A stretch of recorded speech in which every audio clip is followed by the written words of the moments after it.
Bukidnon, Philippines.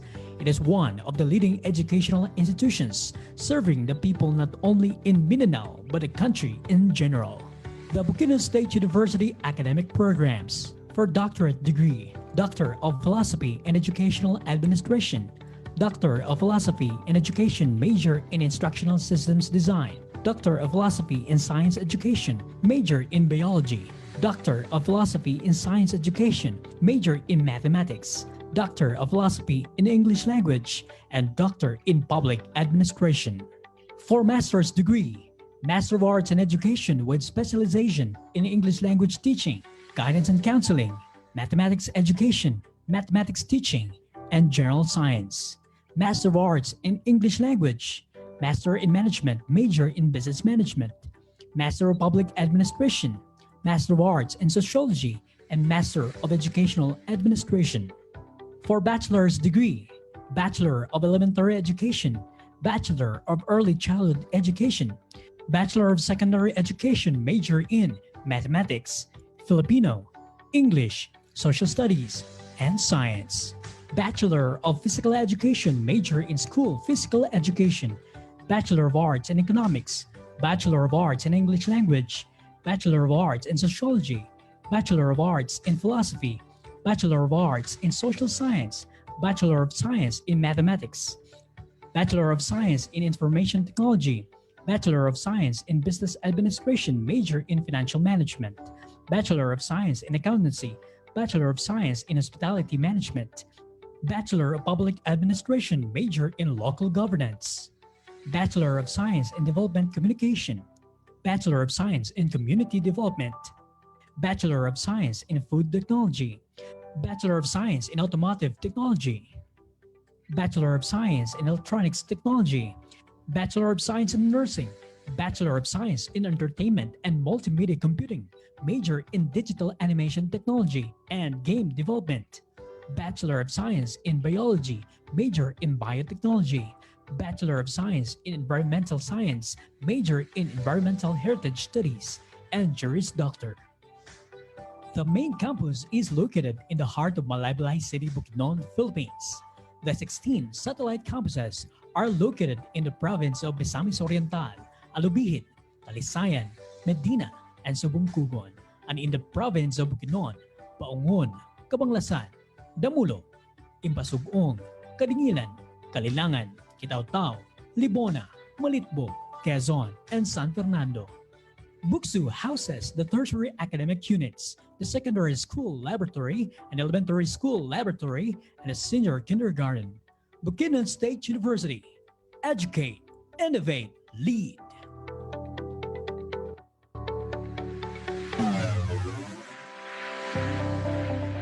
Bukidnon State University is a special place for teaching and learning. Its vision is to become a premier institution of innovative and ethical leaders for sustainable development. Its mission: the university shall primarily provide advanced education, higher technological, professional instruction, and training in the fields of education, arts and sciences, public administration, information technology, accountancy, law, and other relevant fields of study. It shall also promote research and extension service and provide progressive leadership in its areas of specialization. BukSU Quality Policy. Bukidnon State University is committed to produce globally competitive and responsible graduates through excellent instruction, responsive research, sustainable extension, and quality production for the highest satisfaction of its stakeholders. Bukidnon State University. Educate, innovate, lead.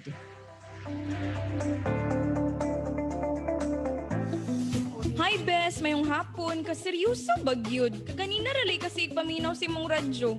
Napagid kay gapang sulaton. Ang saan yan mong gabuhaton? Uy! Ga-eskwela ko ay. Ha? Enrolled ko sa ALS RBI program. Naa sa radyo ako mga lessons busa. Gapaminaw ko sa DxBU. Hello, wow! Eskwelahan sa radyo? Tama! Radyo Eskwela. Matag Martes ug Huwebes alas 3 sa hapon. Dayon replay pagka Sabado sa maong oras. Unya, nindot po na. Mas nindot pa ni kaysa magtambay arakos balay. napako gakatunan ani bes. Yay, manghanggat ang akong laag sa imuha. Maminaw na lang pod ko. Fights, appear.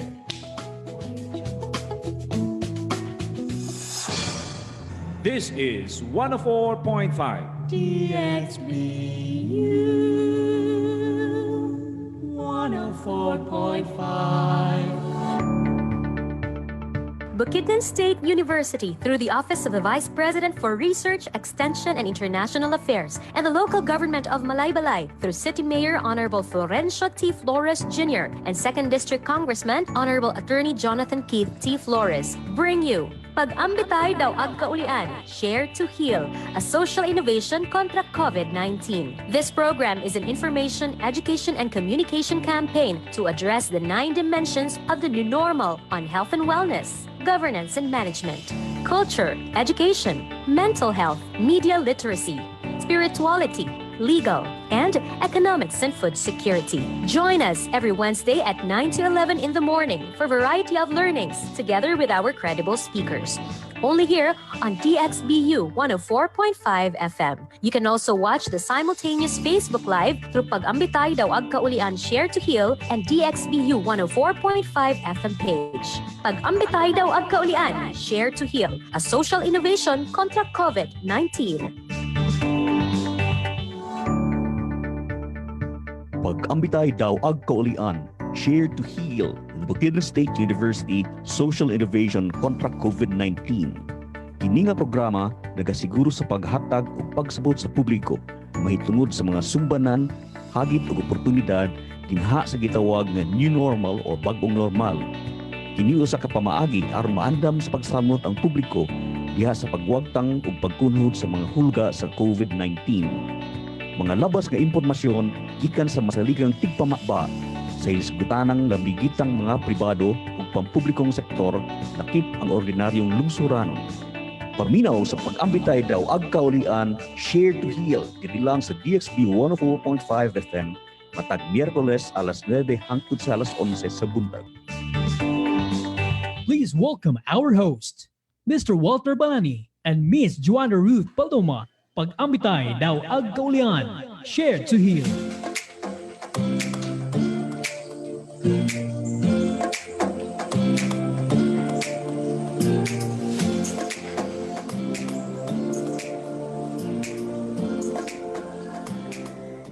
Okay, maayong buntag, Bukidnon. Good morning, Philippines.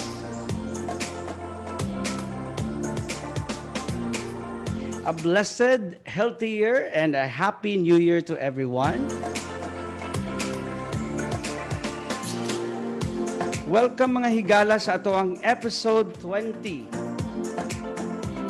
sa atong pag-ambitay daw agkaulian radio program.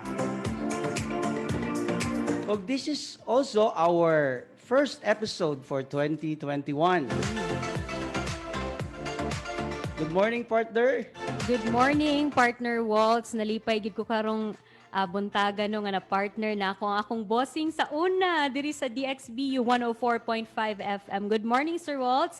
And of course to all of our viewers and listeners sa DXBU 104.5 FM. Nalipay kita, Ma'am Jo, no, kay nakatabok na sad ta sa bag-ong tuig. O bag-o na sad na sinugdanan para sa atong tanan. Atong mainiton nga pagtimbayan no, sa atong University President, Sir Oscar B. Cabanyeles, nga mao'y program leader nato sa Share to Heal program. Ug nagsaulog usab siya karon sa anibersaryo no, sa iyahang reappointment as our University President. Og diha sa dalan karon natagbuan ako si Sir Celebran ingon pod niya another good news. Nadawat na daw ang formal papers para sa appointment ni Sir Oscar as a Lieutenant Colonel sa ato ang reservist sa Philippine Armed Forces of the Philippines. Congratulations, Sir Oscar, and thank you for your leadership, kindness, and inspiration. Atong pantibaya usab no sa atong VP for Administration, Planning, and Development, Mr. Dante S. Victoria Jr. Yes. VP for Academic Affairs, Dr. Hazel Jean M. Abiwela. O VP for Research, Extension, and International Affairs, Dr. Joy Molina Merasol.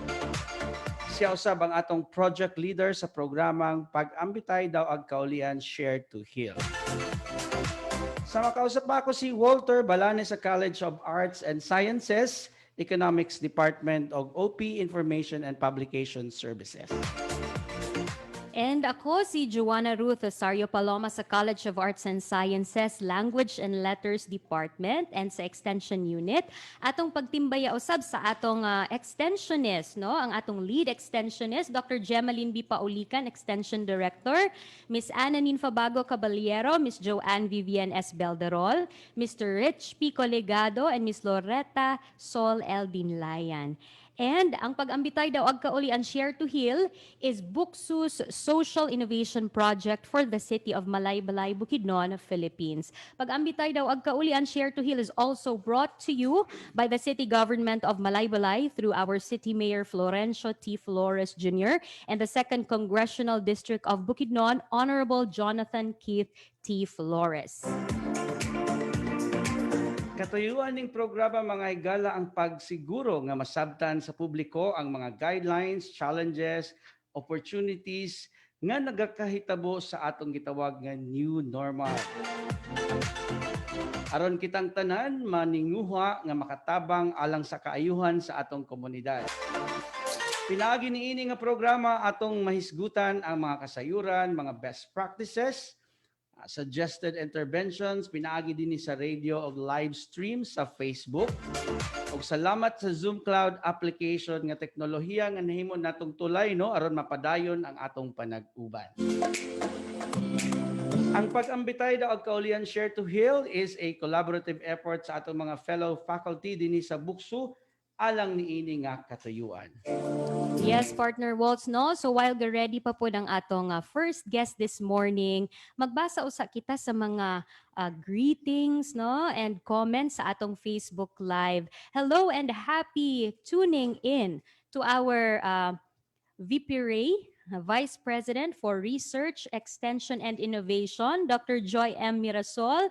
Maayong pagpaminaw and pagtanaw, Ma'am Joy.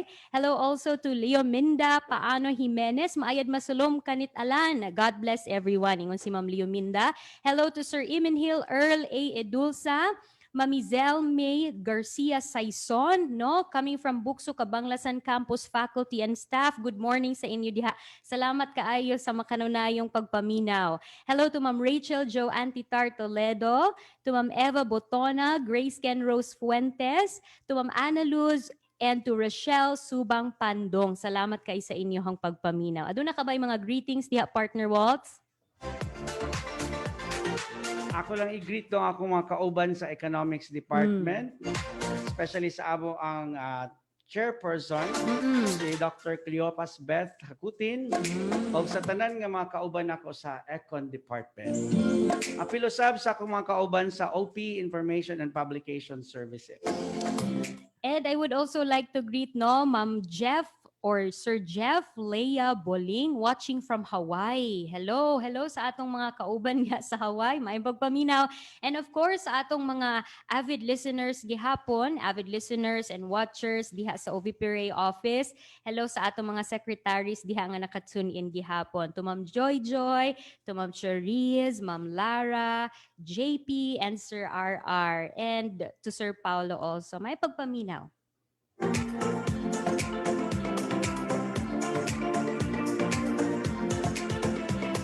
Okay, ani nga bahin mga higala, ay ato sang i-view, mamati kita sa isa ka video message sa ato ang University President nga si Dr. Oscar B. Cabanyeles.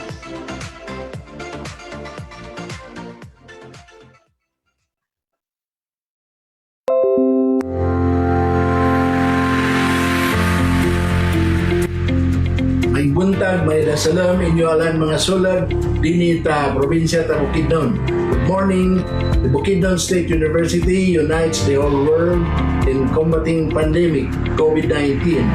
And being an educational institution, it is our task to promote proper information to the public I wish to convey my deep appreciation to all the Office of the Vice President for Research Extension and International Affairs personnel of making this activity a success and coming up with a meaningful one as what you have done in the previous months. Above all, my thanks to our ever-supportive and enthusiastic guests for sharing to the public their opinions of the recent health and economic conditions of the people, both local and national scenarios. The purpose of this activity is to ease in a humble and simple manner the pains and anguish felt by the people brought about by the virus. Plans, programs, and activities of the guest offices to be shared may in a way enlighten and open the eyes of everybody to the proper way of responding to danger we are faced. Congratulations to the Pag-ambitay daw agkaulian organizers. Job well done. Dakong tungkay salamat inyo alan. This is your President, Dr. Oscar B. Cabanillas.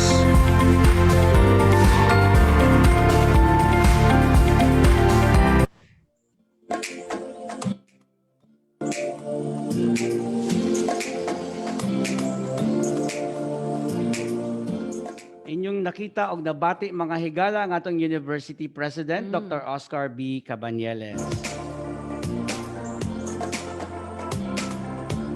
Sa atong finale nga episode last year, Ma'am Jo, no, kami Yes. gihapon to ang starring dito nga nag-host. Okay. Big time kaayo tong atong guest, no. It was really worth a finale kay atong nahimong guest gyud si Honorable Karlo Alexie Nograles. Ang ato ang Cabinet Secretary of the Philippines o co-chair siya sa Interagency Task Force for Emerging Infectious Diseases. O sa Task Force Zero Hunger chair pod siya. Nindot kaayo to ang mga nahisgutan nato mahitungod sa IATF nga mga updates o kontra gutom initiative. Isa pod kay equally highlighted pod tong portion is ang pag-guest ni Dr. Jufredo Ted T. Esguera. Doc Ted, no? Kay giabangan gyud to siya kay isa ni siya sa ato mga COVID survivors. Kunya disaster response and preparedness expert. Daghan kay tag nakakutlo ato nga mga acronyms and all, no? Ma'am Jo, mga lessons no para sa ato ang pag-deal nato, pagkigbisog nato sa COVID-19. And nakika-guest pud ta og isa ka survivor pud sa COVID, no, isa ka medical frontliner sa COVID nga taga Malay-Balay, no. So very meaningful and then na dito gyud grounded gyud ta sa unsa gyud ang kakahitabo sa field pinagi sa ilang mga share. Og karon Ma'am Jo, unsa gani ang atong gaatangan nga hisgutan na sad karon nga episode? Yes, karon sa atong episode 20, no? Episode 20 na gyud ta, partner Waltz. We will be talking about Philippine education in the new normal. So karong buntaga, ang ato yung topic is on updates on the basic education learning continuity plan for school year 2020 to 2021 in light of the COVID-19 public health emergency. So, karong buntaga, atong makauban partner si Dr. Arturo B. Bayucot, CESO 3, the Regional Director of Department of Education, Region 10. Good morning, RD. Maayong buntag. Good morning, maayong buntag. Yes, sir. Maayong buntag ug salamat kaayo sa imuhang paghatag og panahon sa atong programa. Diha sa Cagayan, sir, kumusta so far ang New Year sa ato ang DepEd? Okay lang naman, although it was very sad that I was caught by the virus towards the end of the holidays. And I was actually just discharged last night from my quarantine at the isolation facility of Cagayan de Oro. And at least on my third swab, I'm already negative. Wow. So this is my That's first the day biggest. back to work. Yes, sir. That's a very big good news, sir. Salamat sa Ginoo, sir, nga nakagawas na ka sa Yes. mao nga ordeal, no?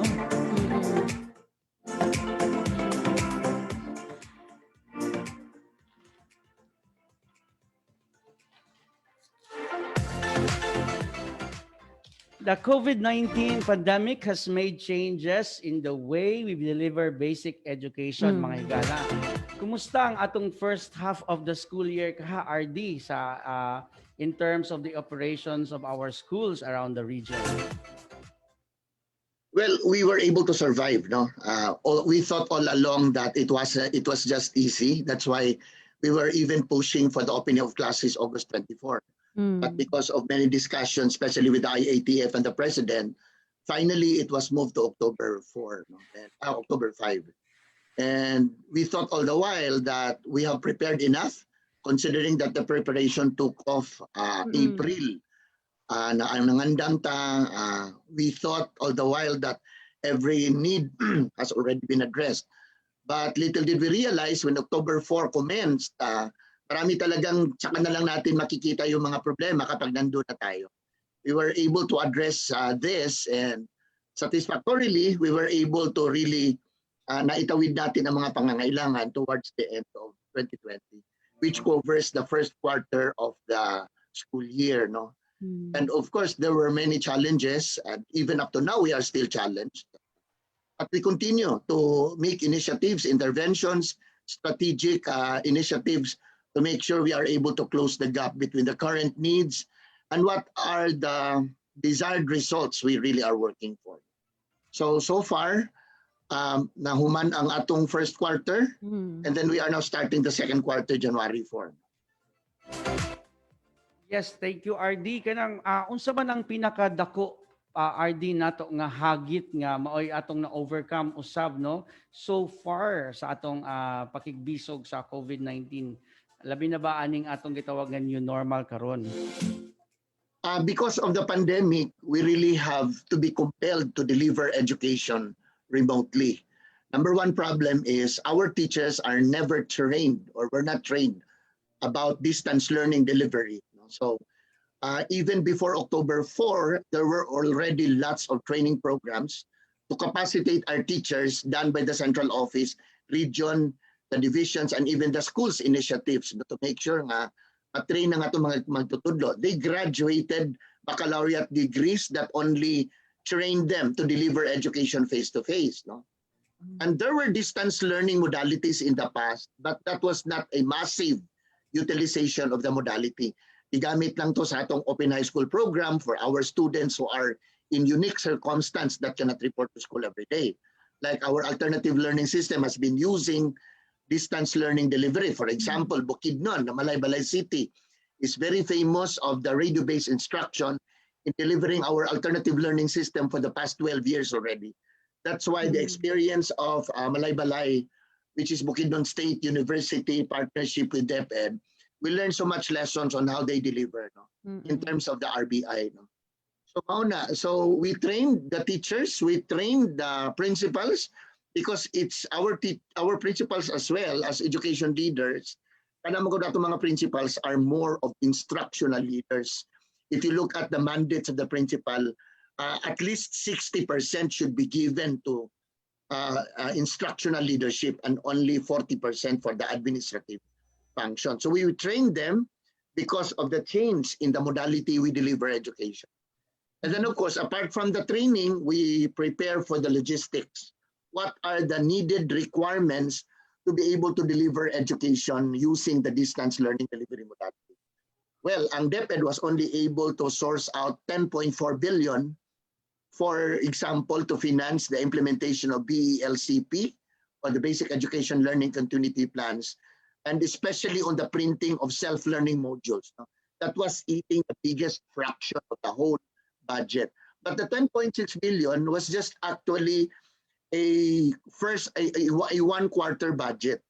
Pero wala namang ginahimo ang DepEd because, well, DepEd did not have a budget on this. Kasi we were caught by the pandemic unaware. So nag-realign ang DepEd, they revisited the budget, so they were only able to source out 10.4 billion even if the requirement is more than 20 billion. So mauna nga sa atong resource generation, we were also very happy that our local government units were very responsive on revisiting the budget of the Special Education Fund or the local school board fund, so that our LGUs have looked at the priorities. For example, if there was a budget on repainting the classrooms, which are not the major concerns of the year, so gi-realign nila. And they were able to, well, I have figures. I thought I will be able to present my PowerPoint, but anyway, it's also a long presentation on the whole of the BALCP. It captures the budget of the LGUs that have been shared. And then, of course, 30% of the MOOE of the schools and the divisions. We're also augmenting the resource requirements for the printing of self-learning modules. So about we were able to survive in the resource requirements. But apparently, dili lang na mo problema, no? Kaya daghan man yung kaitakan namon, no? And then when we delivered, we realized nga we need partners. That's why I was very happy with the Regional Development Council. I did a presentation on the media forum. I don't know if you were there. And then there were already commitments and pledges. And as a matter of fact, we were able to get at least 38 radio stations for our radio-based instruction in the whole region. And majority of this really are given for free airtime. Wow. And especially the radio stations that are owned by the local government units. They were given 24/7 for the utilization by the Department of Education. And of course, the 14 local TV networks also have pledged and are now used by the different divisions in the TV-based instruction. Kini mangong radio and TV-based instruction are very essential. Yes, sir. Even if it turned out nga backup modalities siya, because, well, in my presentation, 89% of the total enrolled students, about 1.2 million, really are studying modular approach. So, gamay ra gyud kayo ang online. Of course, Tangub City is very famous of using radio-based instruction as a major modality. I'm even happy. And Tangub City was even featured by the Career Executive Service Board for having used the RBI as a major modality. Because as what I've said, kining our radio and TV-based instructions were just used as backup by the schools that are focused on delivering education by the printed modules. And apparently, daghan magug kayo mga lessons that cannot be taught and that cannot be learned by the students only with the printed module, because the printed module does not interact. It doesn't produce sounds. For example, in beginning reading, the phonemic awareness, the phonics, how can the printed module sound off? So it really needs an audiovisual backup. Mauning ang ato ang radio and TV-based instruction really are very important modalities. Of course, ang mga teachers also have initiatives na nag-record sila sa ilang tingog, trying to figure out that they deliver education in front of children. But of course, this is just done at home. And then the recorded audio were put in the CDs and were also given to some students who cannot access the radio and TV coverage or power. So these are done, but these are never enough. We realized that the major problem of DepEd right now, not just Region 10, but the entire school system, is really how to ensure that the students really are studying and how to ensure that the students really are learning.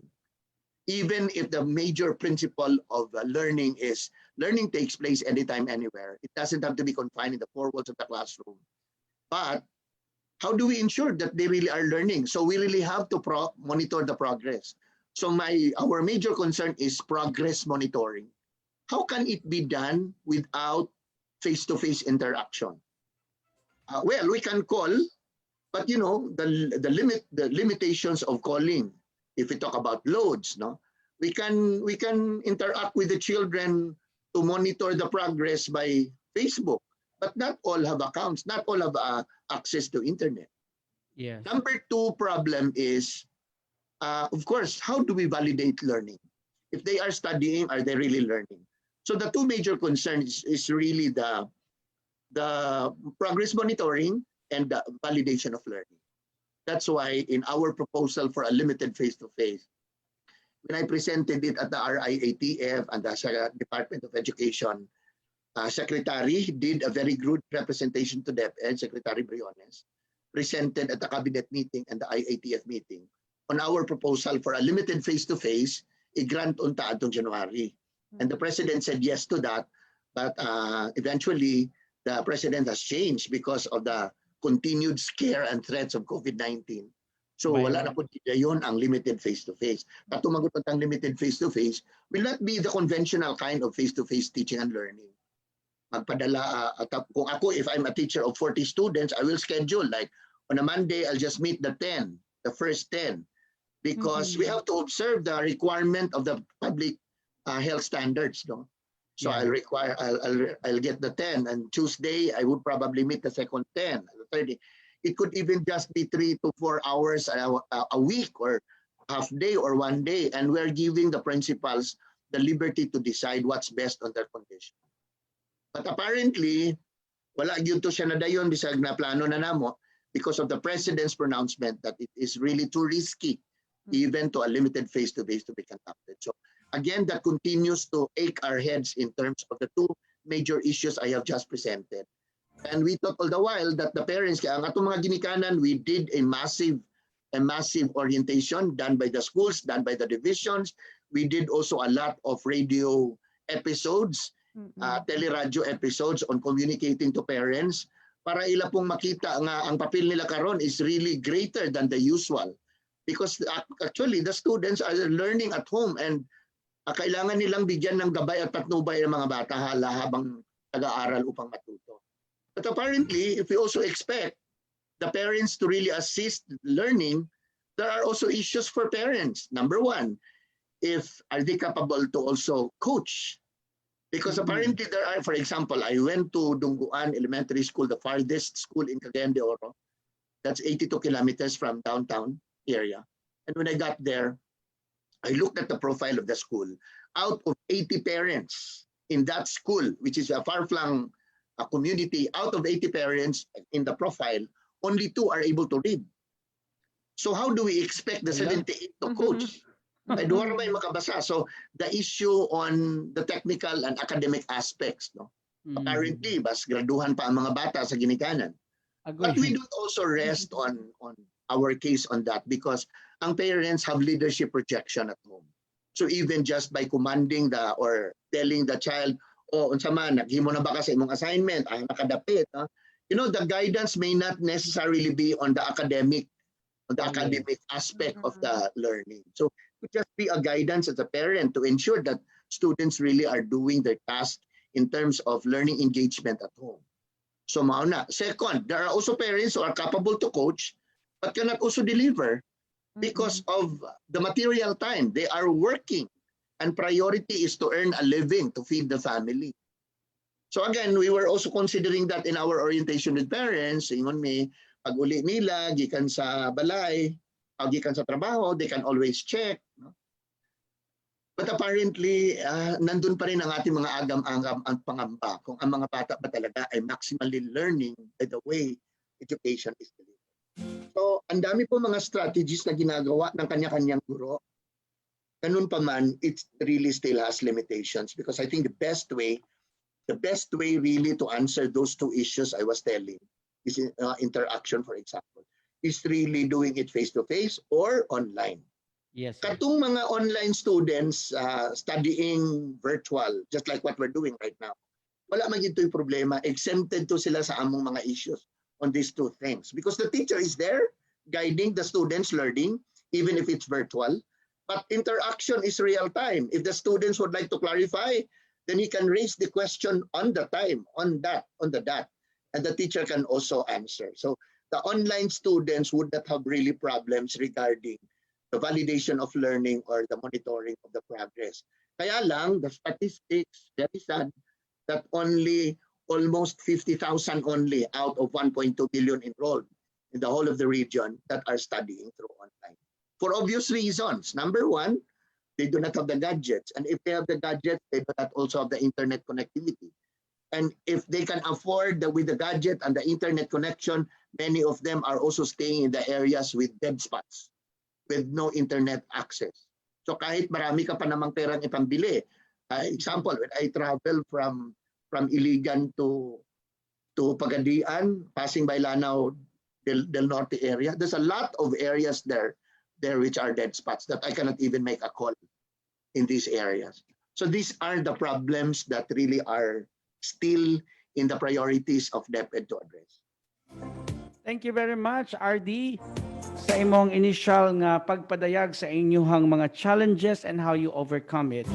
RD, one last follow-up question on the two issues that you raised. No, mga higala, ang gihisgutan ni RD, nga duha ka issues mao tong progress monitoring o ang validation of learning. RD, naano ba so far mga best practices nga identify ninyo kay ingon ka ganiha nga klase-klase ang mga gipanggamit sa atong mga teachers nga mga strategies. Are there so far mga best strategies nga pasig ang mga nakadungog wa pa sila kabalo nga pwede da ini buhaton, RD?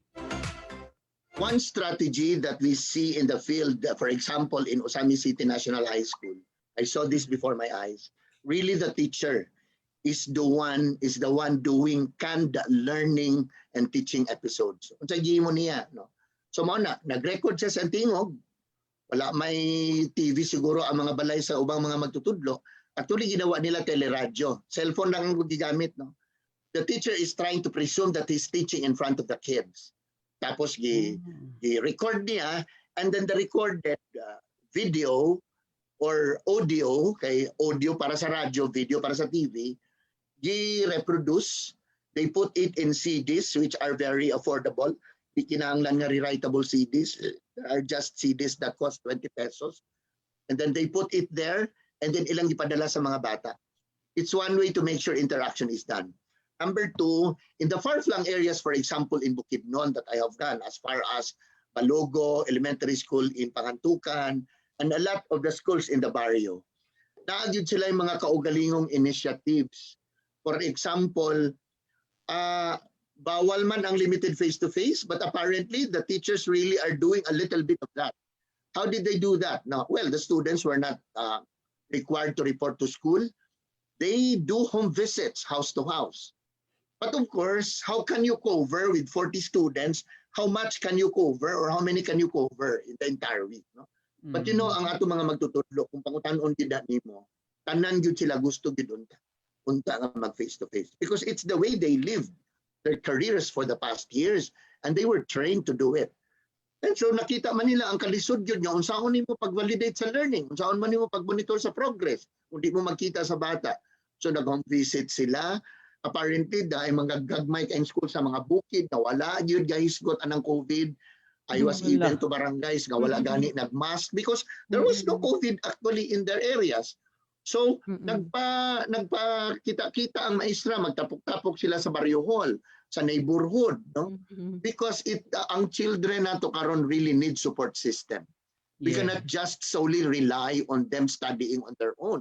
So kung ang bata mo bitaw na atong major approach karon sa sectioning sa Region 10 is no longer the homogeneous and heterogeneous. Ang homogeneous mo kanato ang mga bright section A, ang dili kay bright section B, section C, wala na. Ang kuban pud heterogeneous, halo-halo, so that when you teach the bright and the slow mixed together, it will give so much inspiration for the teacher. Kasi kung puro na lang talaga mahihina, parang mawalan ng inspirasyon ang teacher habang nagtatanong at walang nakakasagot. No? And the good ones are also able to help the slow ones. No? But this time in pandemic, ang atong sectioning really is by residences, by zonal residences. So kung mga silingan-silingan sila diya, we constitute them into one section. Kasi kailangan nila ang support system. Pag nakita nila na ang kapitbahay nila, kaklase pala nila, at least they can share some materials, they can ask questions if they want to clarify some things, and it will boost the confidence of the child in terms of studying remotely once they see within their reach their classmates. That's one also approach that we implemented. Ang atong online approach, very good ang sectioning sa Iligan City National High School and adopted by other schools. Na ang pag-section sa Iligan sa mga online students, dili kinahanglan nga they come from the same school. Example, kung this was also done in Clarin National High School at my first visit had 199 high school students studying online. The second time I visited, it increased to 350. So niingong ko, why 199 on my first visit and now 350? Sir, naaman may mga silingan ng mga high schools na dili maka-offer of online because they do not have technology requirements. Wala po yung teacher maka-handle. Mga bata, wala po. Pero naami mga bata, sir, 7, 8 nga, capable to study online. But the school does not adapt the modality on online. So they are captured by other schools. So ang Clarín National High School, mo nag-enroll aning mga silingan, ug dito sila nag-attend og klase. Anyway, it's virtual. Nag-attend sila sa klase facilitated by a teacher in that school. And the teacher gives the grades to that student, but the student does not transfer his registration to the school where he is enrolled. Okay. So, ang sectioning division-wide, for example, Iligan City, dili yun kinahanglan nga, anak ka sa itong eskwelahan nga, walay online, gusto unta ka, pero wala may online. So, mga na ang mga approaches, no? And again, ang atong mga magtutudlo, even if we say that limited face-to-face is a no-no, some of them really are going into a little bit of that, but only in the areas where the risk severity level is very, very low. Because the principals also monitor. Kasi we want to impress upon everyone that even if we say education must continue, health and safety are still the primordial concerns of the Department of Education. Thank you so much, RD Bayokot. That was well explained. No, in fact, some of our questions that were lined up were already answered. However, we would like to ask on our expectations this year, RD, in terms of basic education, because we are moving forward to 2021. What are we expecting this year in terms of basic education? Well, we hope to be able to close the school year, finish the school year. With the limitations of how education is delivered right now, I think there are really strategies that we can still adapt. Matter of fact, some of these or many of these are really ongoing. We all hope for a much better year 2021, but we are still not certain about that because even with the development on the news that there are variants of COVID which are already spread in some 20 countries, and the Philippines was not exempted of that.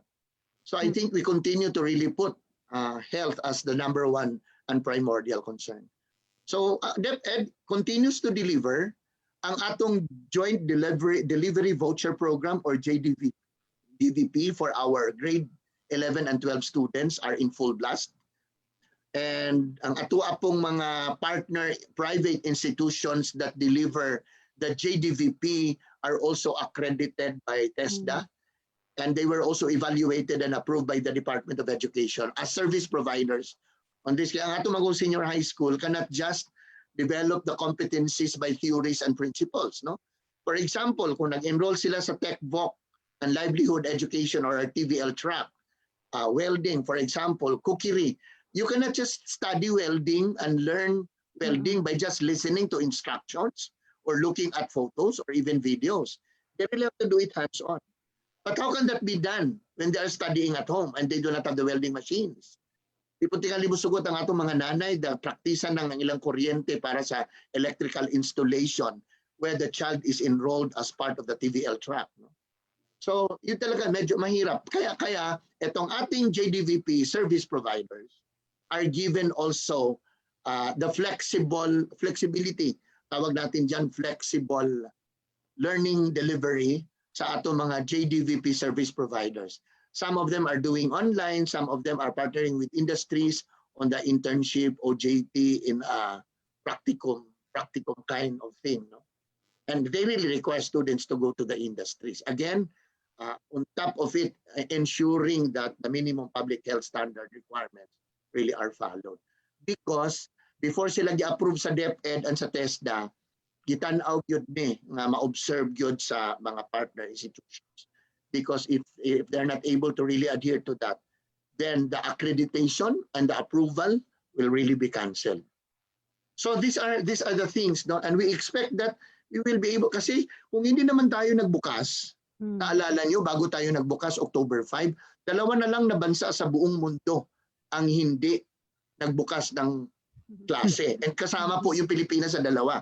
Imagine, Philippines, there are a lot of foreigners that come to our country to study because they see that education in the Philippines, especially on language teaching and learning, really is one of the best. Pero we are also one country with has the most number of universities, no? Tapos hindi pala tayo nagbukas kasi dahil na dito, no? And Kenya was the second country that has not opened classes. But finally, ang Kenya nag-open karong Enero. O kita, October 5, nag-open na. But of course, mga Singapore, even Cambodia, Myanmar have opened a lot earlier than us. Di naman ito kompetisyon.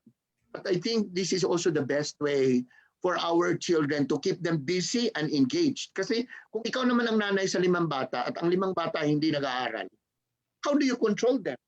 Boredom is really very susceptible. And sometimes it's very hard to control your 5 kids that are not engaged. And the best engagement really is learning. So, well, we do not say this is the best delivery kind of thing, but education really cannot wait and it has to continue. RD, ang katong imong gi-cite nga survey nga duha na lang ang Pilipinas, it refers to the basic education level, no? Kay Yes. ang mga Basic higher education. education nag-open naman siya earlier. Yes, Ma'am Jo. All right, RD, do we expect modifications, RD, for the implementation of modular learning this 2021? Are there modifications that we expect this year? There are two things in terms of shift to modality. Number one, in DepEd, we are now studying that instead of putting budget to the printing of the modules, because it cannot really be sustained, no? Little by little, we are now investing so much on, we're now investing on buying laptops, tablets for the children. For example, I'm happy with Kauswagan Municipality in Lanao del Norte that the mayor really provided tablets to all the students enrolled from kindergarten to grade 12. That was done by Kauswagan with an enrollment of 12,000. So they purchased 12,000 tablets for the students studying. But again, it was still not a good, it was still not an absolute answer. Eh kung may laptop, wala po yung signal. Wala dyan po i-online. But again, pwede silang gamiton on online but asynchronous, or could also be used as offline learning.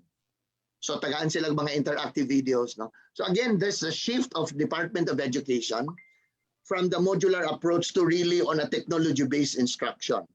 Number two, we are strengthening much of our radio and TV-based instruction because we see that this is a perfect substitute for a face-to-face. Kaya makita mo mo sa TV, but doon mo ang sound, no? So that's number two. And of course, number three, we are also shifting sana to limited face-to-face. But again, this is dependent on the risk severity level. Many parents I have talked in my rounds, sir, wala gyud mi kasiguruhan na namo mga bata. Pwede ba ka sir nga magtuon na lang gina sila sa eskwelahan, no? On a very unique and on a very strategic kind of adoption to that face-to-face. But this is dependent. Well, the president has emphatically said that for as long as vaccines are available, we might allow face-to-face. And I think the government is doing a lot of preparations for the vaccinations, no? So eventually baka maalaw na punta sa face-to-face. And so these are the shifts that we're really moving around in terms of the possibilities for giving a better interaction on digital. Paginhawa sa nato gamay si RD. RD, kauban usab nato dinhi karon sa studio, no, ang atong membro sa atong social media research team. Si Ma'am Gleo Marie Layos gikan sa Philosophy Department. Here. Sir, maayong buntag. Happy New Year. Happy New Year. Yes. Sir, no, na-mention na nimo that radio-based instruction is one of the modalities na widely used diri sa atuang region. But sir, we'd like to get a picture of this DepEd Commons website. Maybe you can walk us through. Because aside from TV and radio-based instruction, this is one of the many solutions for the department for the quarantine issue. Sir, is this website also widely used in the region? This is the most widely used kind of instructional assistance portal availed by the students enrolled both in the public and private, because we even allow private schools to access on the commons, DepEd Commons, in the whole of the country and not just limited to one region. No? ang DepEd Commons Manggod has stored a lot of teaching and learning episodes, interactive materials that are placed at that portal. And the good thing what DepEd has accomplished on this, although it is still not a perfect thing, no?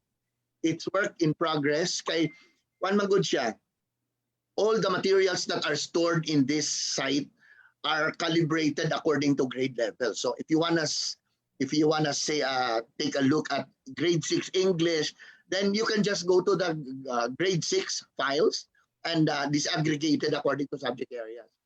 The best thing for the commons is pwede nimo siya ma-access bisag wala kay load. So for example, because it has partnered with our big networks like Globe and Smart through the Department of Education for free use of the portal. For example, na kay cellphone, wala kay load, pero na kay signal. Signal in terms of calling or texting, but not on internet. But if you have the signal, pwede ka kasulod bisag wala kay load. Wow. So you just have to access the and then there's a process of to get there, but not anyone can get into the portal because you have to be a registered learner, because you have to encode in the template, electronic template, school ID where you are enrolled, the school ID of the school where you are enrolled, and then the learner's reference number, you also have to put that in. And of course, the registration is done by the schools and the schools connecting to the DepEd Commons administration. So when the students are registered already, they can access. And again, it doesn't require loads to be able to connect because it has already been partnered with Globe, DepEd, and Smart DepEd on the matter. Okay, So mauna, ang nakanindot, daghang kay materials, disaggregated according to subjects, according to grade levels, although not all the required competencies of the grade level are in because continuously it updates kasi daghan biya kaay ng competencies. Ang atong competencies, if you are a kindergarten student and hope to finish grade 12, that's 13 years, you are supposed to master 15,000 competencies. But because of the pandemic, DepEd did a streamlining on that because some of the competencies are, well, they are essential but not much in terms of importance. No? So streamline na siya. So from 15,000, when the curriculum review was done on K-12, it went down to 11. But because of the pandemic, the curriculum expert studied the competencies and it brought down to only 5,000. Okay. So there are 5,000 competencies that have to be learned by the students from kindergarten to grade 12 at this time of pandemic. We don't know if this will continue because if we go back to the usuals, baka ibalik po ng 15,000. Morning gitawag na to ang mga enduring competencies that are non-negotiable for the students to be able to pursue the next level of education. Okay, thank you for that, sir. No, so despite nga naglisod man gyud tatanan karon, but the efforts is klaro gyud. But sir, however, no, study and report shows the decline of enrollment rate in the Philippines in primary and secondary education. So the report says that last academic year, from 27.22 million is now only at 20.22 million. So is this enrollment trend true in the region? And what are the implications of this dramatic drop? What are the implications on? On this drop, sir, the decline of the enrollment rate. I would have really wanted to present my slide, but anyway. Last year, we have an enrollment of a little over 1.3 million in the region. That's both public and private. But for now, we have 1,217,613. So we're just fall short of around 100,000. It's not really a big loss. And big number of these really are in the private schools. Ang DepEd was not able to perfect 100% in Region 10, unlike Region 4A na sumobra pa nga yung enrollment nila. Sa atin, nag-94% na ang public schools, but very sad that in the private, nagka-58% lang sila. Just a little over one half. No? And gitanaw po na to ang migration of students, those in the private that transfer to public, not also that big. because in Region 10, we only have captured around 13,000 students who transferred from private to public. So apparently, the shortage of almost 100,000 really are the students in the private schools, and probably a little fraction of that from the public. Wala gid sila mutungha for obvious reasons. Maybe they are just really looking at the risk, or naniid pa sila. You know, when we extended the enrollment, even October, no, we started our classes and we still accommodate until October 31. Ang atong mga ubang mga bata nga wala pa na-enroll, they really catch up, no? Kaya nakita nila nga, uy, padayon magida ini, no? Ang iba kasi meron pa mga pangamba, agam-agam. Tuloy ba talaga to? Pero nung nakikita nila na bawat isa ay busy na sa kanilang engagement of learning, sumunod na rin yun, and they tried to connect with our schools if they can still be accepted. That's why it ballooned now to 1,217,000 kasi bago nag-October 4, 1,000,000 Final message. 40, konti lang talaga yan. So dadagdagan ng almost 150,000. Okay, sir. Thank you. Sir, December last year, the DepEd Secretary Leonor Briones confirmed that President Duterte recalled his earlier approval of the pilot dry run of face-to-face classes in low-risk areas, originally scheduled January 2021. So this month po. So although the pilot implementation was suspended, how was it supposed to be done sana po? Actually, very unique then because our proposal had a lot of variations. Because number one, us and even the superintendents cannot really prescribe how should it be done by a school. Our school leaders know the situations better than anyone else. So they're given the full blanket authority to design the limited face-to-face the way it fits to their condition. But again, it is not just the decision of the principal because it has to be in consultation with teachers and the parents of the learners. Now, for example, there's one proposal of one school na, sir, pwede ba ni? Actually, they really have engaged me because there were lots of reportings in our mancoms. Pwede kaya na ang aming limited face-to-face, maliban sa dapat po konti lang ang mga bata na papasok, pwede ba na for subjects that are core lang, pwede kaming mag-limited face-to-face for only mathematics, science, and language. Yung ibang subjects, wag na muna. Tuloy nila, aaralin nila yan by printed module. But for the limited face-to-face, pwede ba to? Sabi ko, why not? We're giving you so much liberty. Others will also focus on, pwede ba sir, ano muna? Sabi ka, ano muna, psychological first aid. Kasi kailangan ng mga bata ang mental health and mental wellness. And remember, they have not seen their children since the start of the class, their classmates.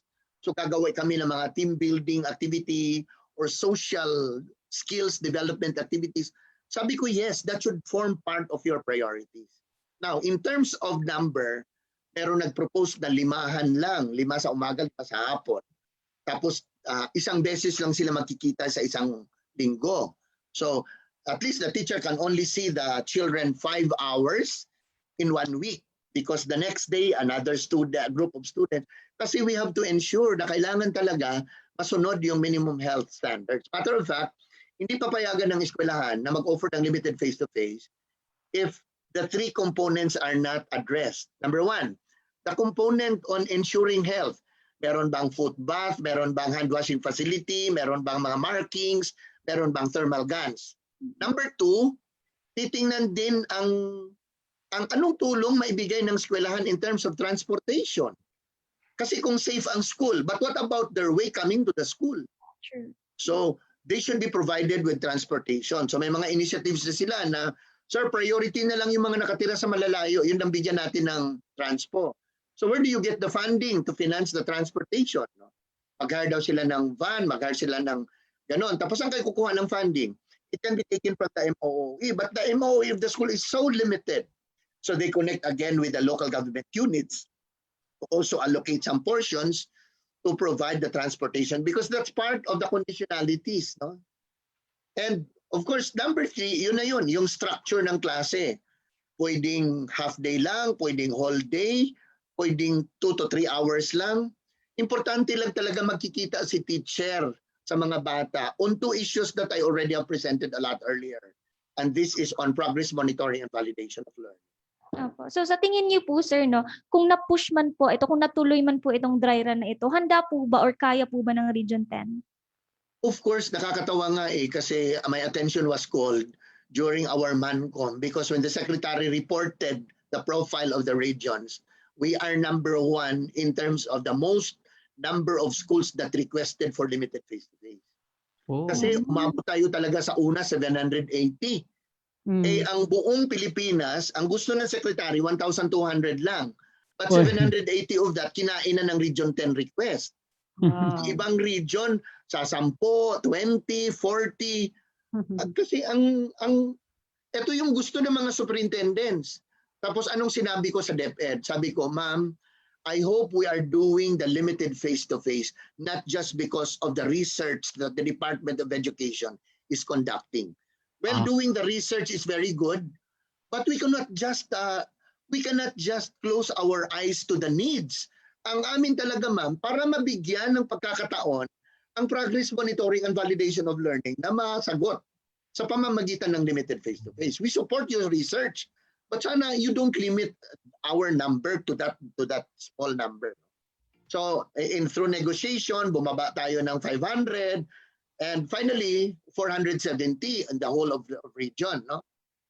Pero, well, all these are actually cancelled because of the pronouncement of the president. Kasi the secretary ensures that we will always abide with the president who only wants best for his people.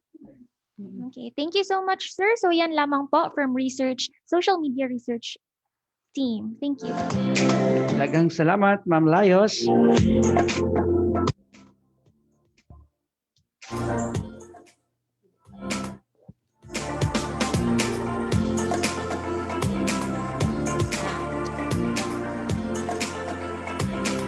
Alright, daghan kayong salamat Ma'am Glio Layos for that, and thank you also RD Bayokot for that well-explained kaayong presentation of your of the answers of our questions or interview this morning. So, yes Sir Waltz.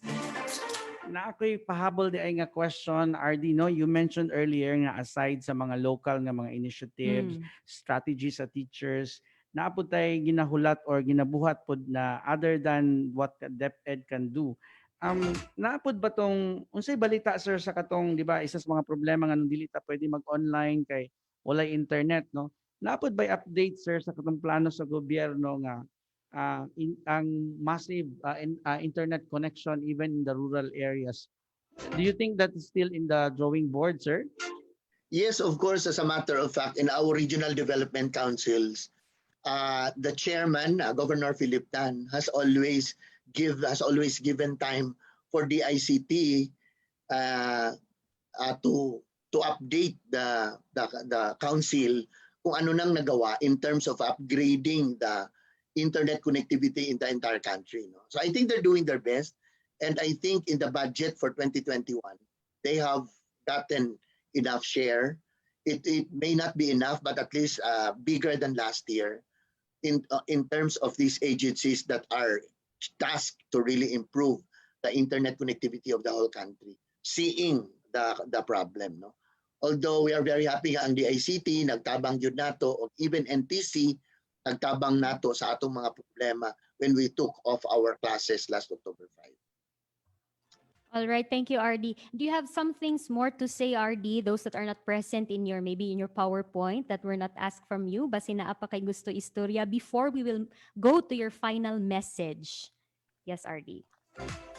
Well, we are not, there's a lot of here in my slides, but anyway, I have said something about partnership because we believe that this is not just a concern of the Department of Education.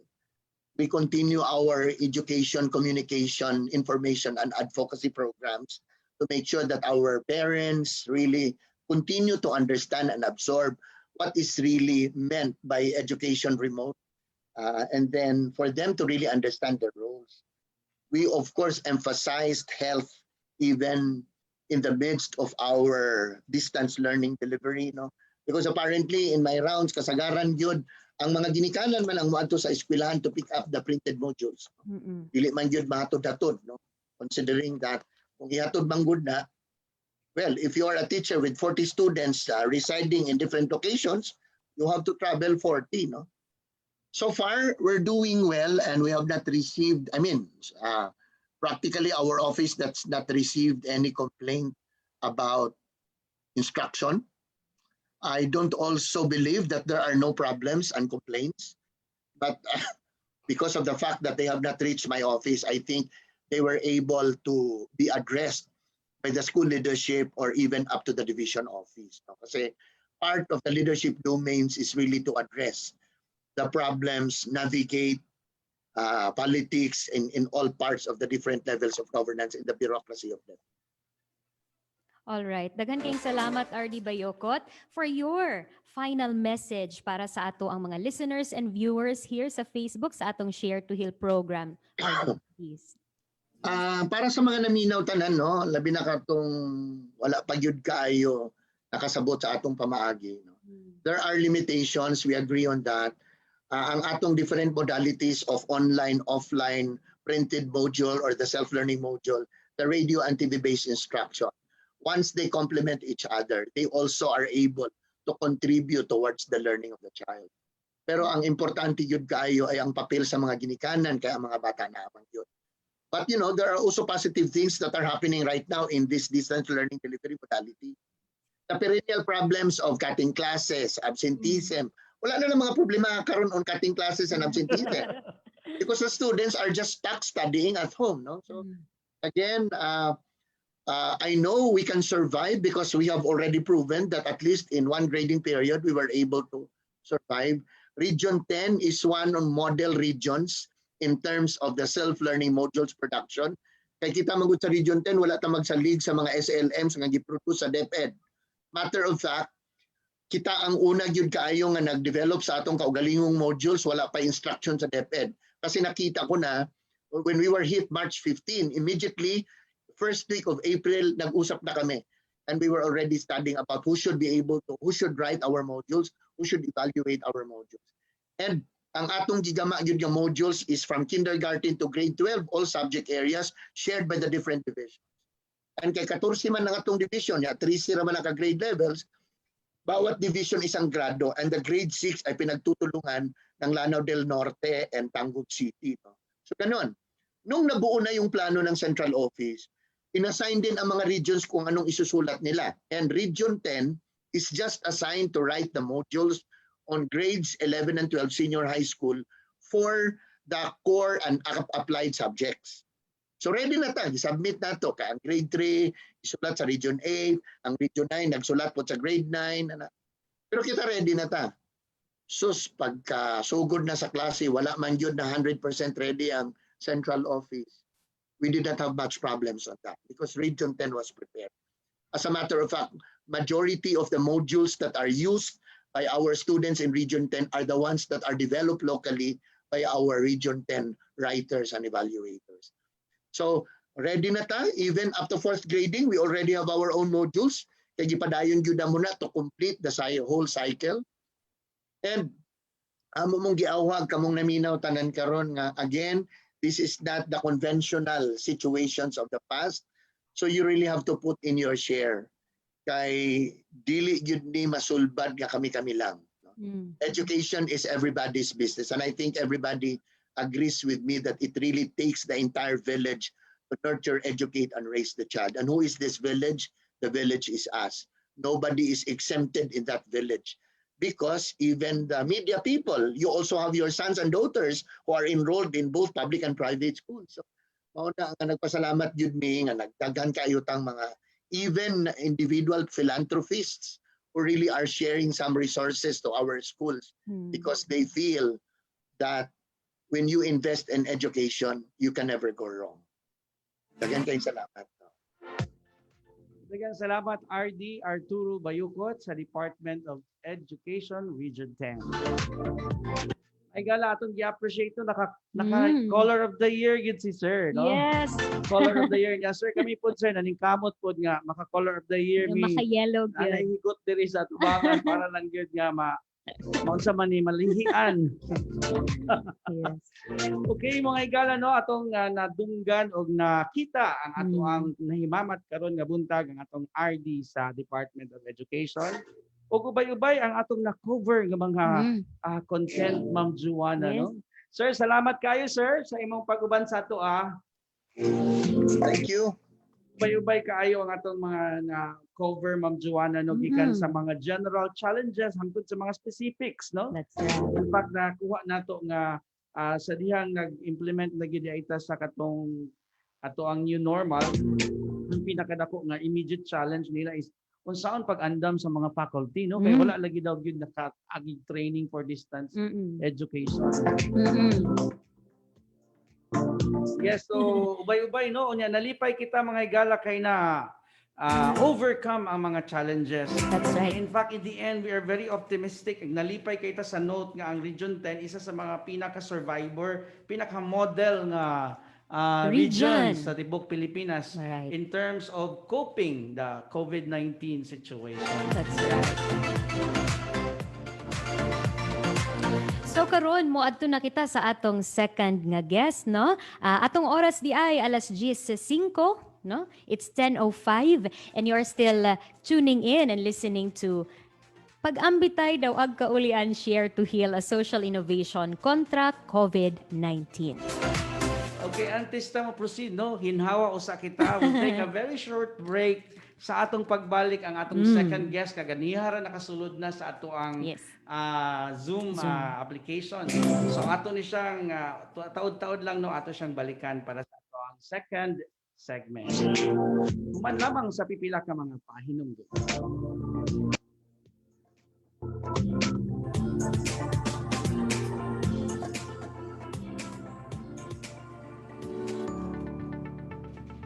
Pag-ambitay daw ag kaulian, share to heal, Bukidnon State University Social Innovation kontra COVID-19.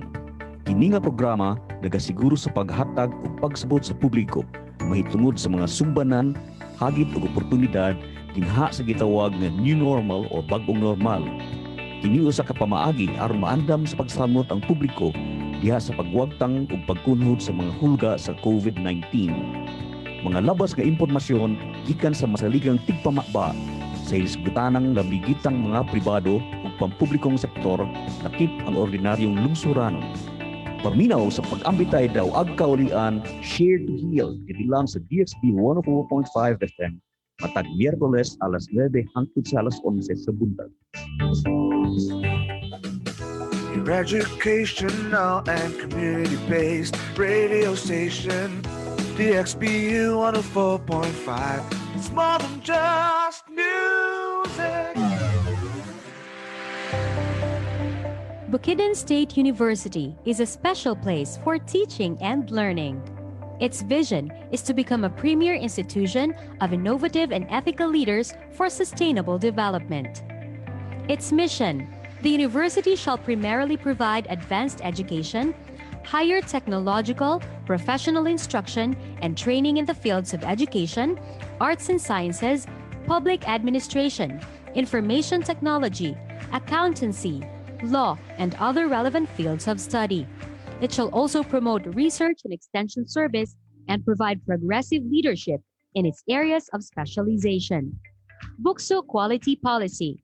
Bukidnon State University is committed to produce globally competitive and responsible graduates through excellent instruction, responsive research, sustainable extension, and quality production for the highest satisfaction of its stakeholders.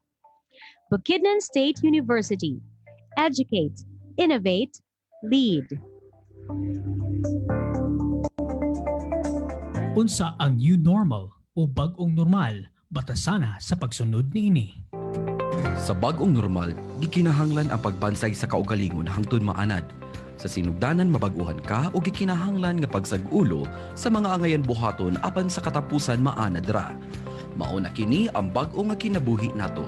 Ang new normal o bag-ong normal usa ka mga aksyon o naandan nga nakasentro sa gipahugot nga paghatag bili sa kahimsog. Sulod sa bag-ong normal, prioridad ang pagpataas sa resistensya aron masiguro nga kaya ang pagbatok sa bisan unsang sakit. Sa bag-ong normal, gikinahanglan nga magpadayon og walay kapagngan ang pagmatuto sa pagsunod sa preventive measures o mga angayan buhaton aron malikay sa sakit. Mga pamaagi sa masa, paghugas og mga kamot, pagsuot og face mask kada gawas sa puloy-anan, ug ang pagdistansya sa mga tao kung adunay panagtipon. Padayon nga gaibag-o sa COVID-19 atong kinabuhi. Pananglitan kung sa una dili nato gakaandan ang paghugas sa mga kamot sulod sa 20 ka segundo, karon gikinahanglan nga sundon. Ang mga bag-ong kustombre nga resulta sa COVID-19 kini gitawag nga new normal o bag-ong normal. Sulod sa bag-ong normal, gikinahanglan ang bag-ong panglantaw. Dili na haom sa panahon karon ang kinabuhi nga atong unang naandan. Kanunay natong itatak sa atong una-una nga niusab na ang panahon karon.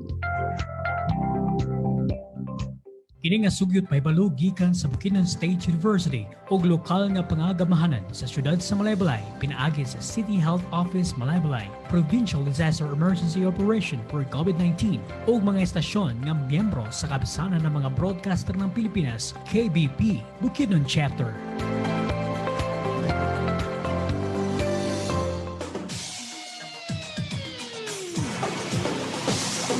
DXBU 104.5 DXBU 104.5. All right, we are back on our extension program Pag-ambitay daw agkauli and share to heal a social innovation kontra COVID-19. Atong oras alas 10:11 sa buntag. O karon ato na pong mahinabi ang second guest nato for this program. On our topic, updates on the implementation of higher education flexible learning systems for school year 2020-2021 in light of the COVID-19 public health emergency with our guest, Dr. Miriam B. Fuentes, the Chief Education Program Specialist of Commission on Higher Education Region 10. Maayong buntag, Dr. Miriam. Hello, maayong buntag, Mr. Walter Balane and Miss Joanna Ruth Sario Paloma. Ay. Yes. Maayong buntag kay ma'am. Kumusta diha ma'am sa inyong opisina o in general ang sitwasyon diha sa inyong area? Actually, we are still implementing the work from home nga scheme. Ang naay duha mi ka grupo, one group mo report on Monday, Tuesday, Wednesday, the other group will report during Thursdays and Fridays. Pagka next nga semana na pod na pod mag-shift. The first group nga nag-report on Monday to Wednesday mo report na pod dayon the following week Monday na pod Thursday, Friday na pod and so on and so forth. So limited ra ang atong mga kliyente nga gipa-report sa office para nga ma-control nato para dili mag-spread ang coronavirus nga naakaron sa tuwa. Okay, welcome ma'am sa atong show. O kaganiha atong gihisgutan no ang updates gikan sa basic education. O karon mga higala ato na usab nga sudlan ang paghisgot nato sa sitwasyon no sa higher education. Para sa atong guest no mangutan ta unsa di ay kaha ang mga strengths sa Philippine higher education system nga na-manifest during the pandemic o unsa pod ang mga areas nga pwede pa ma-improve no along the way. Ma'am? Okay, so again, thank you no for having us. So sa imong question kung unsa ang mga strengths sa atong flexible learning. So nasayod man gid ta nga we were caught unaware sa COVID-19 pang-abot last year, di ba? So even the higher education institutions naglibog kung unsaon nato pag-implement sa ato ang mga programa nga gi-offer sa mga eskwelahan so that because of that ang CHED issued a CHED Memorandum Order Number 4 Series of 2020 which is the guidelines on the implementation of flexible learning. So as we all know, flexible learning is a pedagogical approach allowing flexibility of time, place, and audience, but not solely focused on the use of technology. So meaning, ang flexible learning involves the use of digital and non-digital technology that covers both face-to-face or in-person or out of classroom learning modes of delivery or a combination of both depending on the situation. So nakabalo man ta in the meantime nga dili mo gid ta pwede aning face to face sa pagkakaron kay wala pa may order ang atong IATF ug ang CHED Central wala pa order nga mag-implement na og face to face. And then another strength of the flexible learning system is that we have CHED COVID-19 advisory numbers 1 to 7, which mentions about the HEIs that shall continue to exercise their judgment in the deployment of available flexible learning and other alternative modes of delivery in lieu of in-campus learning or face-to-face modality. So ang mga challenges nga among na-meet during the implementation of flexible learning, one is the unachieved learning outcomes for subjects which are skill-based and need hands-on practice inside laboratories or hospitals or schools. And then another thing is that HEIs increase their class size more than what is allowed per policy standards and guidelines of CHED, and that they claim that virtual classrooms can accommodate more and to lessen the need to hire additional faculty, increasing the workload of current faculty. Another thing is that there are students who cannot afford to have laptops, smartphones for online classes, and there is slow internet connectivity of some higher education institutions, especially in far-flung areas. So how were we able to meet these challenges, to address these challenges? So for challenge number 1, the unachieved learning outcomes for subjects. So CHED is issuing guidelines per program. So meaning there is a guideline for example, teacher education, for the health related, for engineering, for arts and sciences, for each program to address the challenges. Like for example, for the teacher education program, we have actually draft pa ni siya, pero eventually mo release ra ni siya.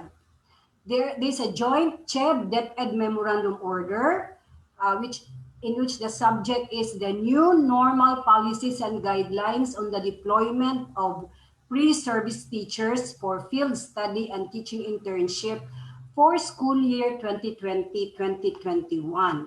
So meaning that, but the delivery mode is still distant learning. So dili gyud ta pwede nato ipaadto atong mga estudyante sa DepEd nga mga eskwelahan para mag-practice teaching. Kay normally moadto mga estudyante sa DepEd nga mga eskwelahan para mag-practice teaching.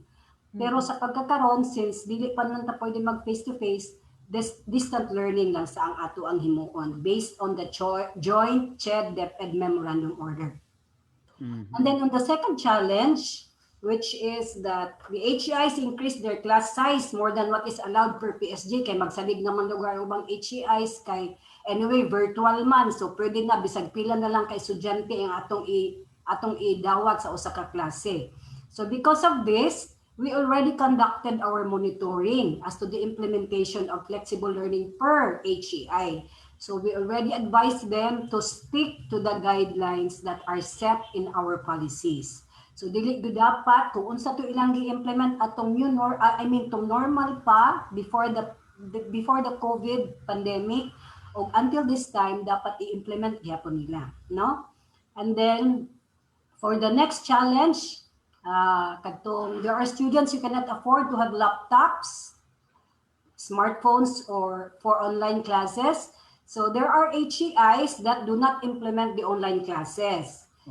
Alang gihimo, they have modules that are given to the students. So gitagaan na sila o nag-submit man sila og learning continuity plan nga gi-require sa CHED para makita nato nga gi-implement ba gyud nila kining ilang gibutang sa ilang learning continuity plan, kung modular ba ilang gihimo sa mga estudyante or still online pero synchronous or asynchronous mode. And then there are also HEIs nga naghatag og mga loans sa ilang mga estudyante para na makakuha sila og mga laptop or smartphones or online classes. And then we also have mga assistance sa mga eskwelahan nga maghatag ang CHED og certain amount para nga matubag ang problema ani nga klase nga challenge sa atong mga estudyante. And then on the slow internet connectivity of some HEIs, modular gyapon ang mode of delivery nga gihimo sa ato ang mga eskwelahan. Okay? Yes, ma'am. Daghang salamat sa imong mga initial nga pagpadayag. Ma'am, gusto lang namang masayra, no, na-mention nimo tong na gi-provide ang learning continuity niya. Dili tanan required nga mag-online or sa to flexible. I mean katong ang uban naara sa modules. In general pud ba ma'am, naabay plano sa si government nga for example ang mga HEIs kabalo ko nga na mga universities nga nag-provide na og laptop sa ilang faculty, no? Ang gobyerno pud ba ma'am in general, doon na pud bay plano para sa side sa mga students nga ma-improve pud ang ilahang capacity to participate sa mga online nga mga like magamit og computer, laptop or unsay plano pud on that side. Okay, we have that so-called assistance, financial assistance to the HEI. So it's now up to the HEIs kung saan nila pag bahin-bahin ana nga financial nga assistance sa eskwelahan for as long as dili sila mo violate sa COA rules. So kung sa ila ba nang depende na sa ilaha basta kay depende na dahil sa COA nga requirement kung unsay paagi nga ilaha nga ma-implement nila na. So naagid na naka-allot good for the student, ma'am. Ang eskwelahan, ang CHED mohatag sa estudyante mo dili na mo jurisdiction. Okay. Eskwelahan na for as long as nag-submit sila sa ilang proposal to CHED for approval sa CHED nga i-grant sa CHED. So ilahan na basta kay moabay gyapon sa COA rules kung unsay lang himuon ana nga financial na assistance sa CHED. For as long as ma-meet nila ang gikinahanglan sa mga estudyante. Yes, ma'am. Doon na pa ba ubang areas, ma'am, nga nakit-an sa CHED nga pwede pa ma-improve no ang aspeto sa atong pagpadagan sa flexible learning? Are there other areas or fields no nga pwede pa ta ma-improve no within this year like 2021 ang 2020 pwede na to maingon nga trial and error sa tanan natong mga strategies no sa higher education flexible learning. Sa 2021 ma'am, unsa pa ba ang pwede natong ma-improve? Unsay plano nato nga bag-uhon or atong i-modify no ani nga school year or ani nga bag-o nga tuig? So kada siya nga bahin, it will now depend on the HEIs kung sa ilahang i-implement sa ilahang gibutang sa ilang learning continuity plan for as long as they follow what is written in their learning continuity plan, then ang CHED mo abide ana. Okay. All right, daghan king salamat Dr. Miriam Fuentes no. Atong nabalaan no or at the moment some universities and colleges Dr. Miriam are now having the second semester of the school year. So unsa kaha ang atong expectations this 2021? So what are we expecting this year? Expect on what? On our educational system, especially in the higher HEIs. Well, mo gyapon ang atong expectation nga they follow what is written in our CHED memorandum orders nga dapat wala di face-to-face classes for now. Kay dili man gyud ta pwede pa mag face-to-face. And then for as long as they are implementing what is written in their learning continuity plan, now which is for the benefit of the students. So because of the academic freedom of the school, so nagrespeto ang CHED ana for the higher education institutions. Okay, ma'am, this is Walter Balani again. Ma'am, kanang sa regional office ba naka-monitor na ba ta so far sa mga best practices sa mga HEIs, how they dealt with the COVID situation? Kanang nabatay mas site karon so far, ma'am, nga mo'y gibuhat ani nga university or college unya nga basig pwede pod makuhaan og pagtulunan sa uban pod nga mga institutions no the way we address the COVID situation. Well, so far So far sa amo ang during sa among monitoring, nakita man namo nga kaning nag-follow man ang mga eskwelahan. I would like to inform you nga sa Region 10 ang mga eskwelahan dili gyud sila dili gyud sila gasupak unsay himando sa chair, mutuman gyud sila. So kung may ganit tagulay face to face, wala gyud face to face. Pero there is one school in our region nga karon na problema pagani mi kay nakita namo nga wala dai sila nagklase. Kay usa man siya ka system ilang gihimo dito ra sa Manila ang ilahang klase which is kanang illegal nga himog nga gihimo pero we are trying our best nga amo aning matubag nga dili na nila utrohon kay dapat regionalized gyapon ang atong implementation sa atoang klase. So wala pay decision ng CHED Central kay murag imit pa nila ni sa CHED Central ang mga tag-iya sa mga eskwelahan nga unta nga matubag ni siya nga problema. Pero so far, I will tell you nga puro man ga-follow sila nga sa atuang balaod. Walay na supak. Dr. Puentes, ma'am, curious lang mi ma'am no kanang as in your work as the Chief Education Program Specialist of the region, the regional office of CHED. Usually ma'am unsa ang imuhang main nga kanang katungdanan unya so far how's your experience doing your job in times of the pandemic po? Okay, so actually, I was just promoted last January 4 being the Chief Education Program Specialist. So formerly, I was an education supervisor in charge for the teacher education discipline. So ako nag-monitor ko para sa mga education ng mga teacher education institutions. So sa education ang ako ang area and then we keep on monitoring the schools regarding the implementation of the program nga nagtuman sa balaod in terms of the teacher education program.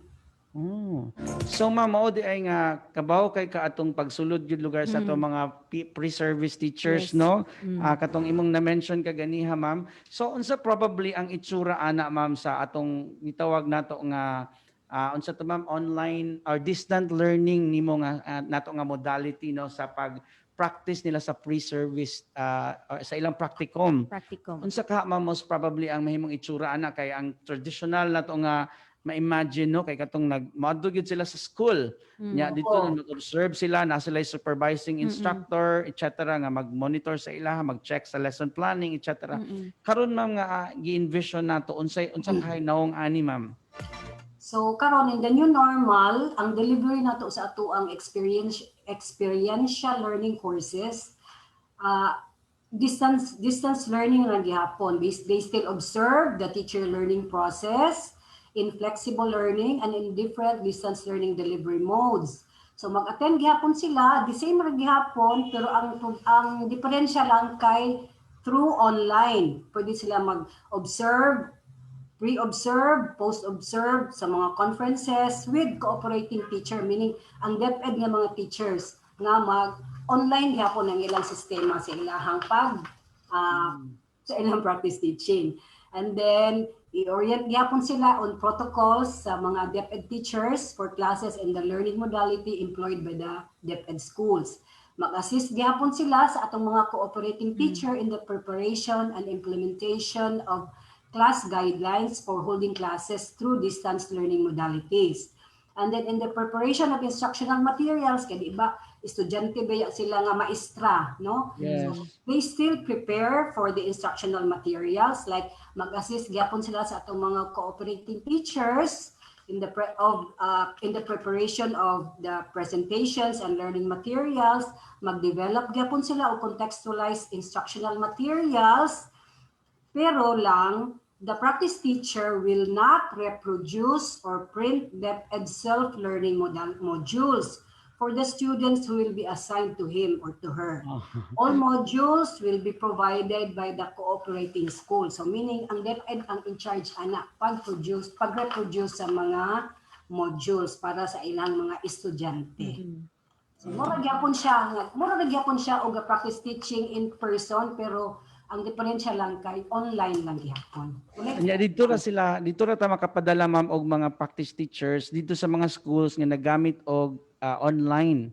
No, katong mga modular dili sila dito makaadto.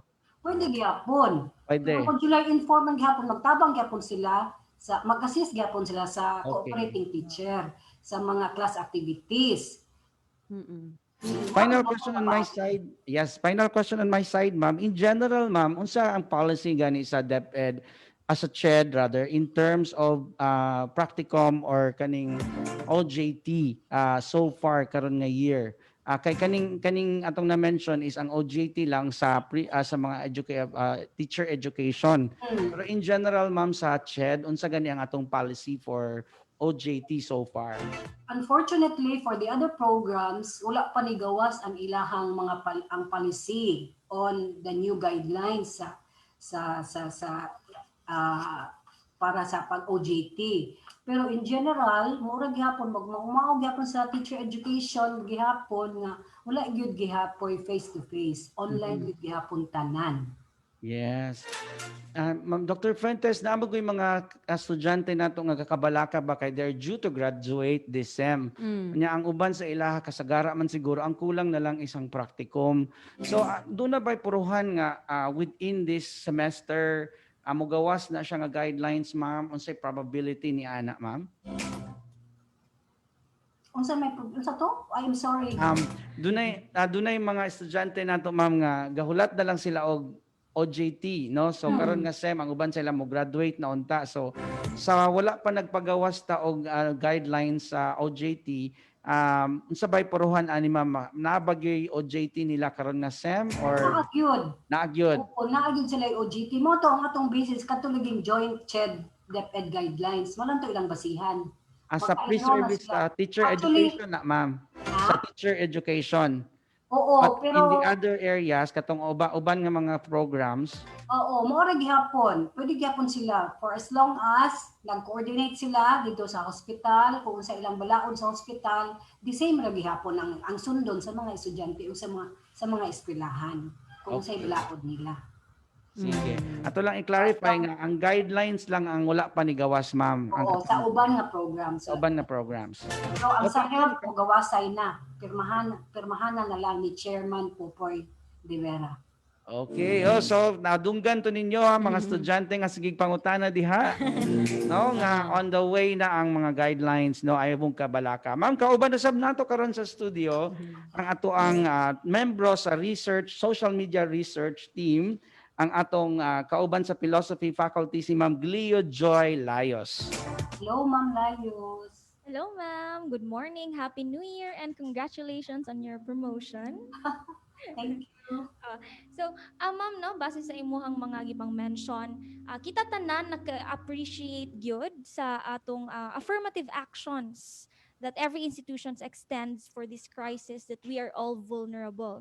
Pero ma'am, ang atong mga netizens, atong mga estudyante, isa ra gid ang pangutana so far sa among na-research nga common nga pangutana is that how about any protocols on access to internet speed daw kuno ma'am? On the protocol of the access to internet speed. Kay usually ma'am namumag yun na siya ang problema karon, especially sa katong mga ga-online class gyud, mga teachers and schools nga ga-demand gyud og online classes. Wala gyud ang internet connection gyud ang problema. Naabay affirmative action coming from the government through CHED nga gipahimang no kung about ani ma'am.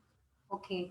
So dili man gyud nato mapugos ang mga estudyante ang mga eskwelahan nga kung dili sila maka-provide og access to online learning sa mga estudyante. So taga nato sila og kanang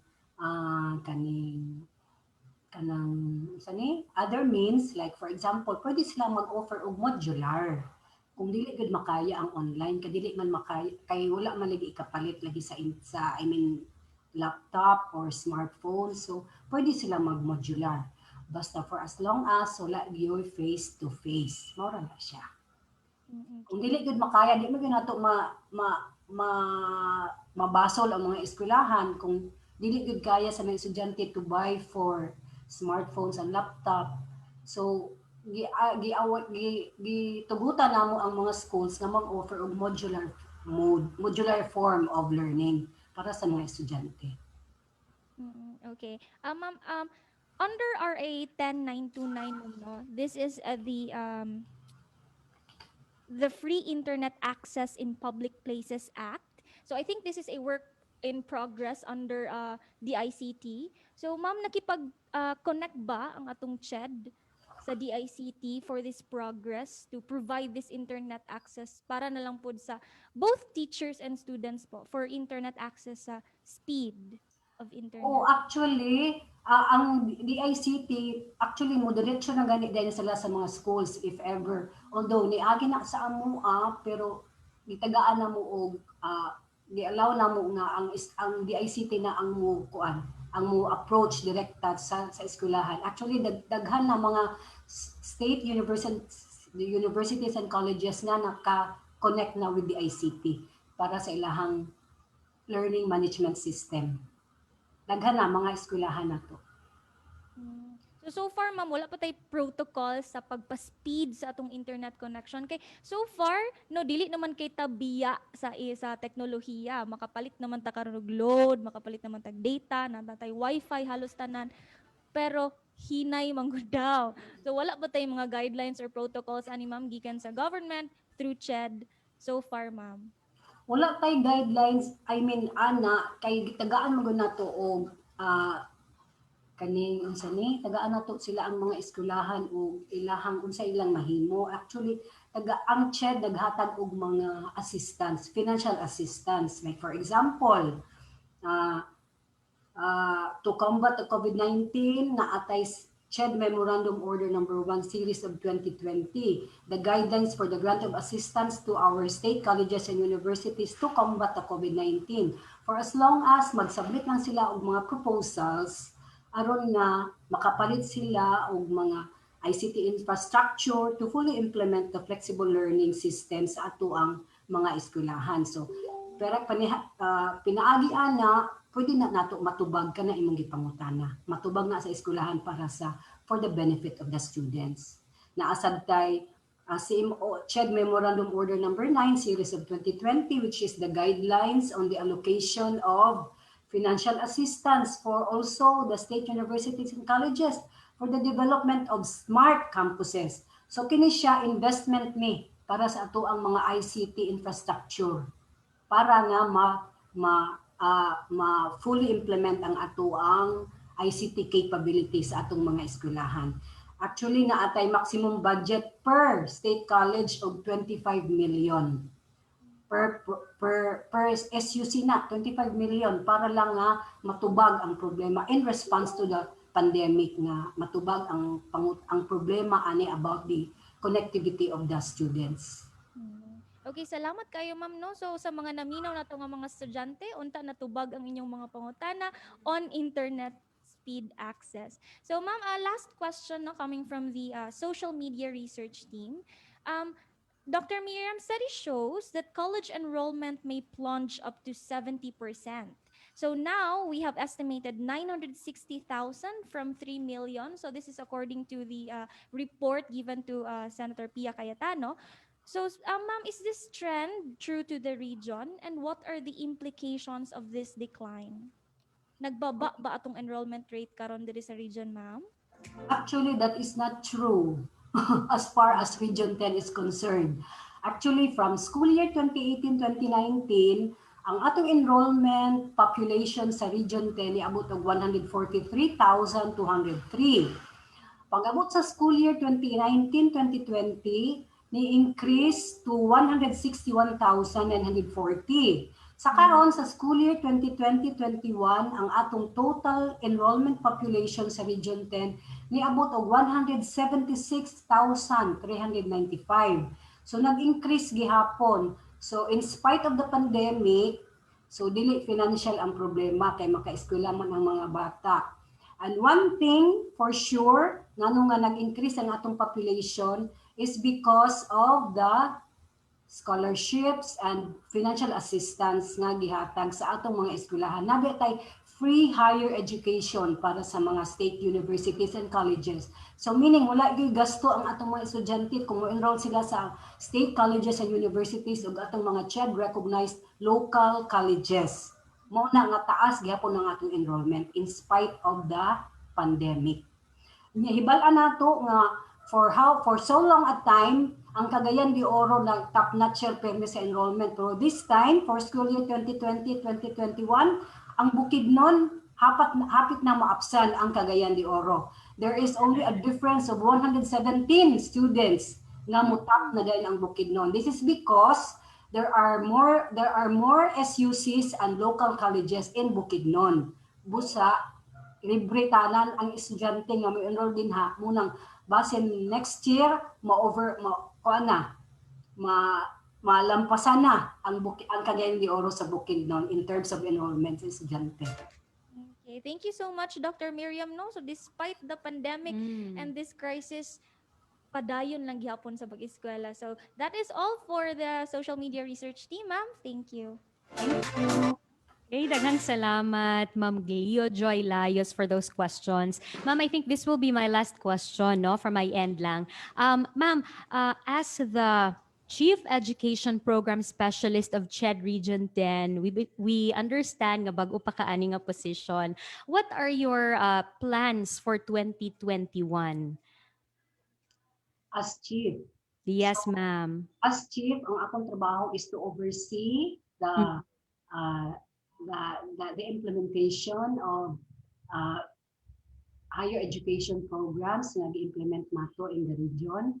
So from time to time, although wala na ko'y program nga handulan, kay ang akong program na teacher education, inatag naman sa lain na supervisor, to see to it na gi-implement gihapon sa atong mga supervisors and what is really importante nga i-implement for the good of the learning of the students. So kinahanglan dili mo violate sa unsay gibutan sa atong mga CHED orders para for each program na gi-offer sa atong mga higher education institutions sa Region 10. Yes, that's for your office, ma'am, no? How about the plans of CHED Region 10? Can you picture it out, or do you have any idea of the plans of Region 10 CHED? We will still keep on monitoring as to the implementation of flexible learning in Region 10. Nga mo ito gihapon nga in general dapat nga di-implement nila unsay maayo nga buhaton para sa learning sa atong mga estudyante. Nga wala gyapon mo violate. Sir Waltz? Yes. Ma'am, doon na lang ko i-follow up dito sa atong trend bitaw ga nahisgutan sa unahan. Ingon nimo nag-increase gid gihapon ang atong enrollment annually, no? Pero naa pa ba ning trend, ma'am, usually muubos ang enrollment sa second semester. So in the first semester this March, and then sa second semester muubos siya. Nya unsay nakit-an ninyo nga reasons why this is happening? Unsay atong mabuhat ani dayon, ma'am? So normal may na siya, no? Mo nagkakuha mi og data every first semester lang kay normal gid siya. It's a normal trend sa dugay na gud na siya nangahitabo. During the first semester, taas ang enrollment. Pag abot sa second semester, muubos lang og mga 3%, ang atong enrollment normal na siya kay ngano. Tungod kay ang uban mga estudyante nato, especially din sa Bukidnon, sa mga parkland areas nga mutabang sila work sa farm. So muna ang atong mga estudyante muhunong sa sila eskwela kay mutabang sa ilang mga ginikanan nga magtil sa ilang farm. Pero sa akong nakita sa pagkakaroon tungod kay naatay free higher education ug nagtuo ko nga dili na mahitabo karon nga year. Kay ngano sukad sa 2018-2019 during that time nga free higher education institution na nagkaanam ang ato ang pag-decrease sa atong enrollment. So nag-hope me nga by this kaning karon nga second semester mo increase na gihapon instead of mag-decrease ang atong enrollment. Tungod kay libre naman ang atong pag-eskwela. Dili para sa una nga wala tay free higher education mo nang during the second semester mo mo-off ang mga estudyante. Dili sila mo eskwela kay mutabang sila dito sa pagtil sa farm para na mag-save sila para for the following semester na po maka-enroll na po sila ug na sila ikabayad sa tuition nila. Pero pero murag nag-hope me nga by this time kay since mag-free man ang higher education nato, so dili na tingali na mahitabo nga mag-decrease.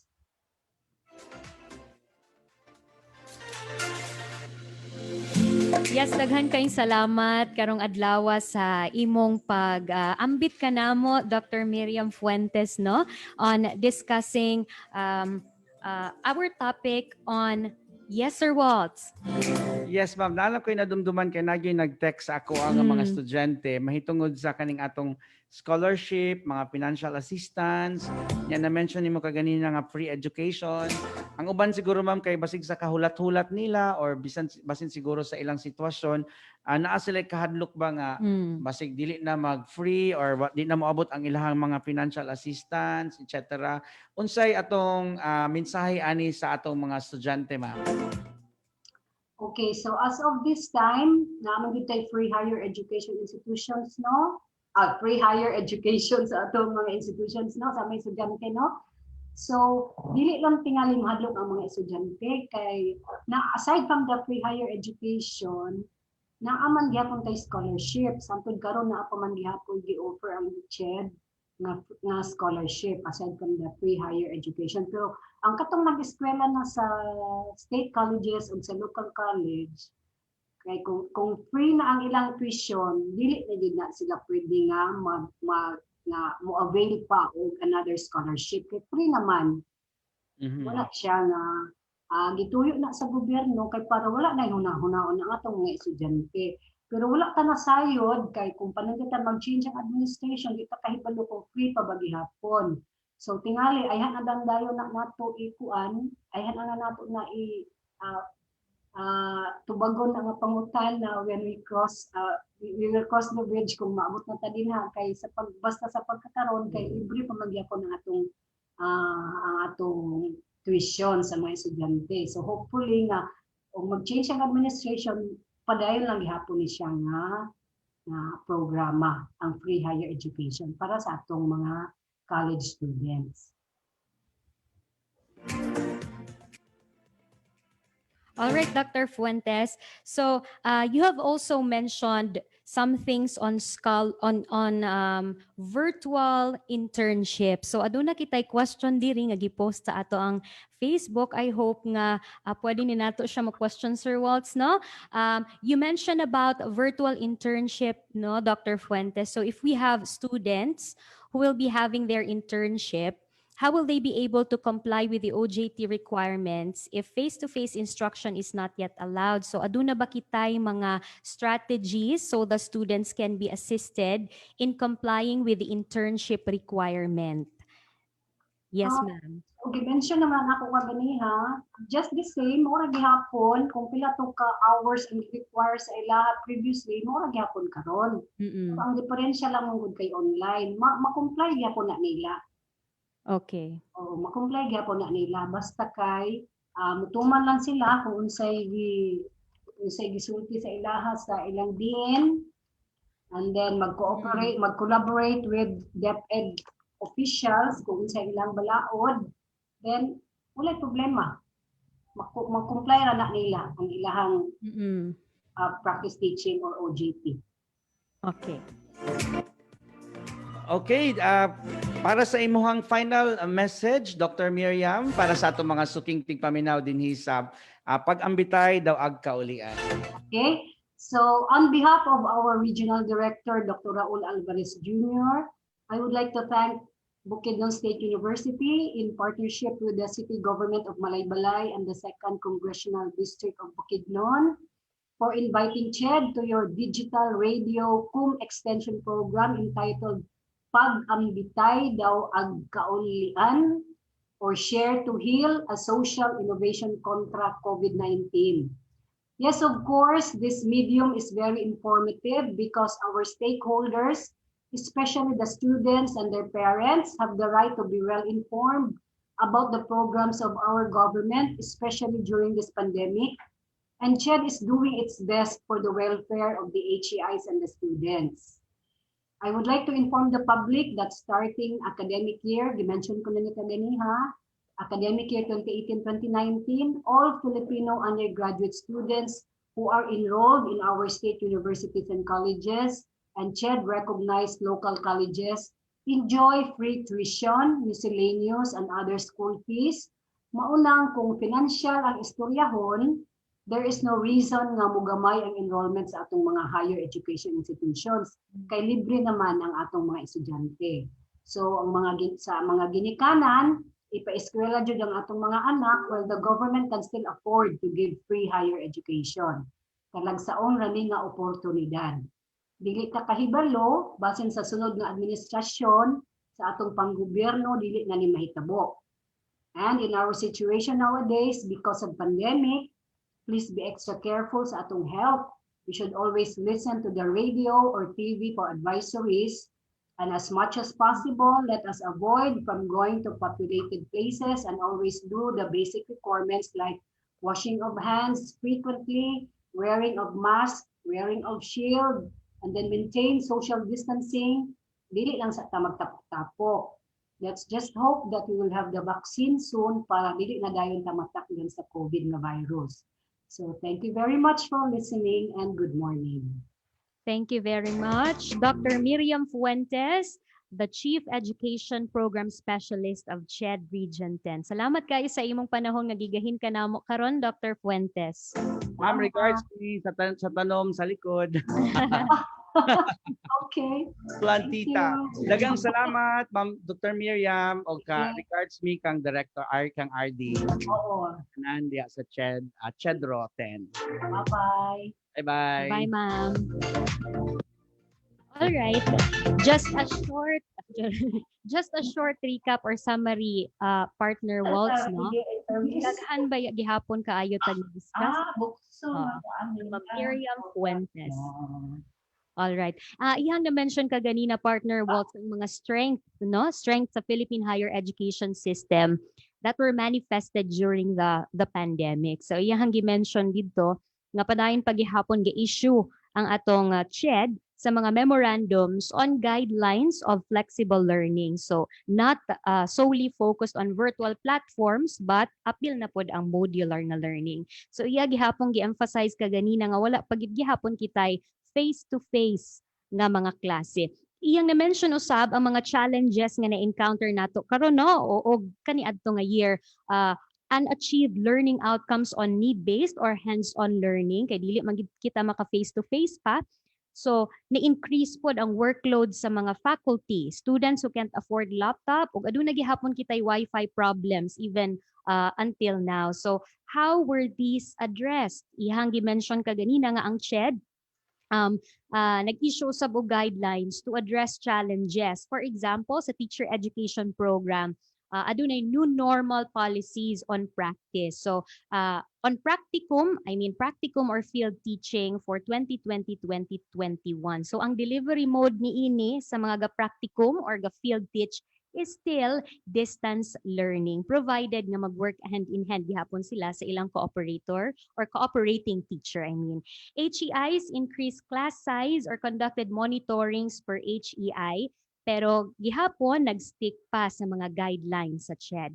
HEIs who do not implement online class but modules only. So tungod lagi atong problema nato sa Wi-Fi connection and even wala tay ang uban nato nga mga estudyante dili sila maka-afford gani og laptop or mga tablets.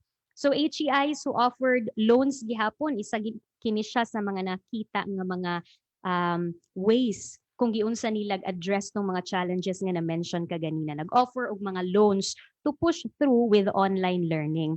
And then aduna usab modifications this 2021, pero this will depend on the HEIs as long as they follow the memorandum or the protocols. Iya gihapong na-mention ang mga good practices, partner Waltz, no?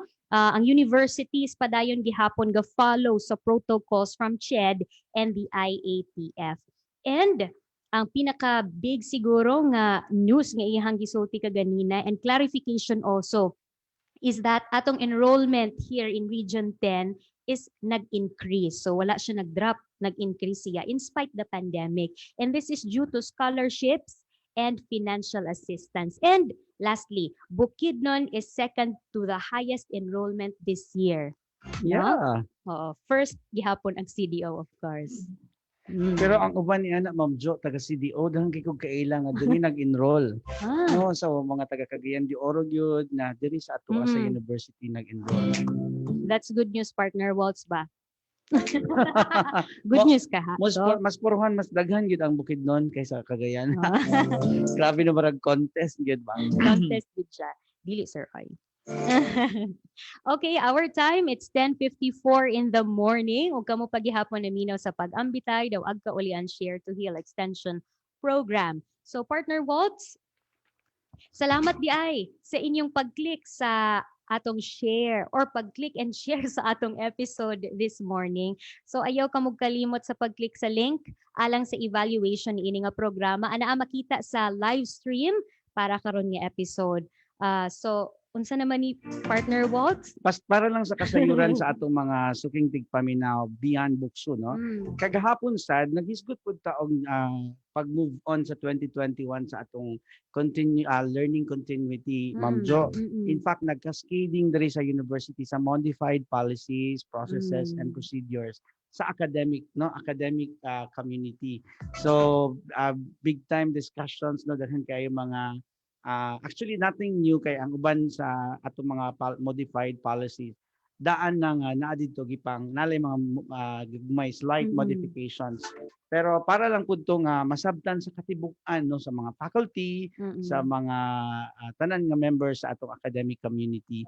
So timing pud no naghisgot ta karon og unsa ni kanang new normal flexible learning sa basic education og sa higher education og sa university po diri sa atong nga level kagahapon ato nang giunhan og discuss. Ang atong enrollment yes, ang atong enrollment is February naman, di ba? Yes. So na-move siya. So para sa mga naminaw diha nga karon pa lang nakadungog, no? So abangan ang atong final schedule sa atong enrollment sa atong mga websites. I think February 5. Basta February na ang atong enrollment. So, ay kabalaka no nga makaapas pa. Para sa paghuman sa inyong mga first sem nga mga modules, uban pa no nga mga responsibilities diha. That's right. Ako pong i-greet ang atong mga maestra mo nga minaw karon sa atoa. I know nga busy gid kay ato ang January. We have our DPCR, our annual report to be passed at the OPIPS kagahapon.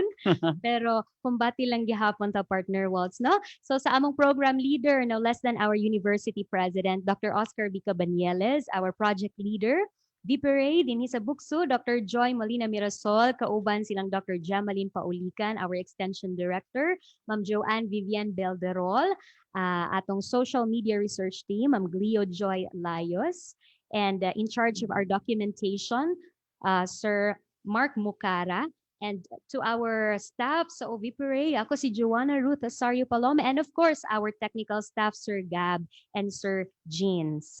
Ako si Joanna Ruth Asario Paloma. Salamat sa inyong pakig-uban kanamo niining ika-20 nga episode with sa atong panag-uban karon with our guest from DepEd og CHED. Sa ngalan sa katibuk ang puwersa sa tibuok DxBU 104.5 FM kauban sa atong station director engineer Chuhenis Gayon sa technical department kauban si Sir Gabriel Diwalay, Mark Ian Mocara, o ang uban pa si Ma'am Vivian Vilderol diha sa Apikas Lawak.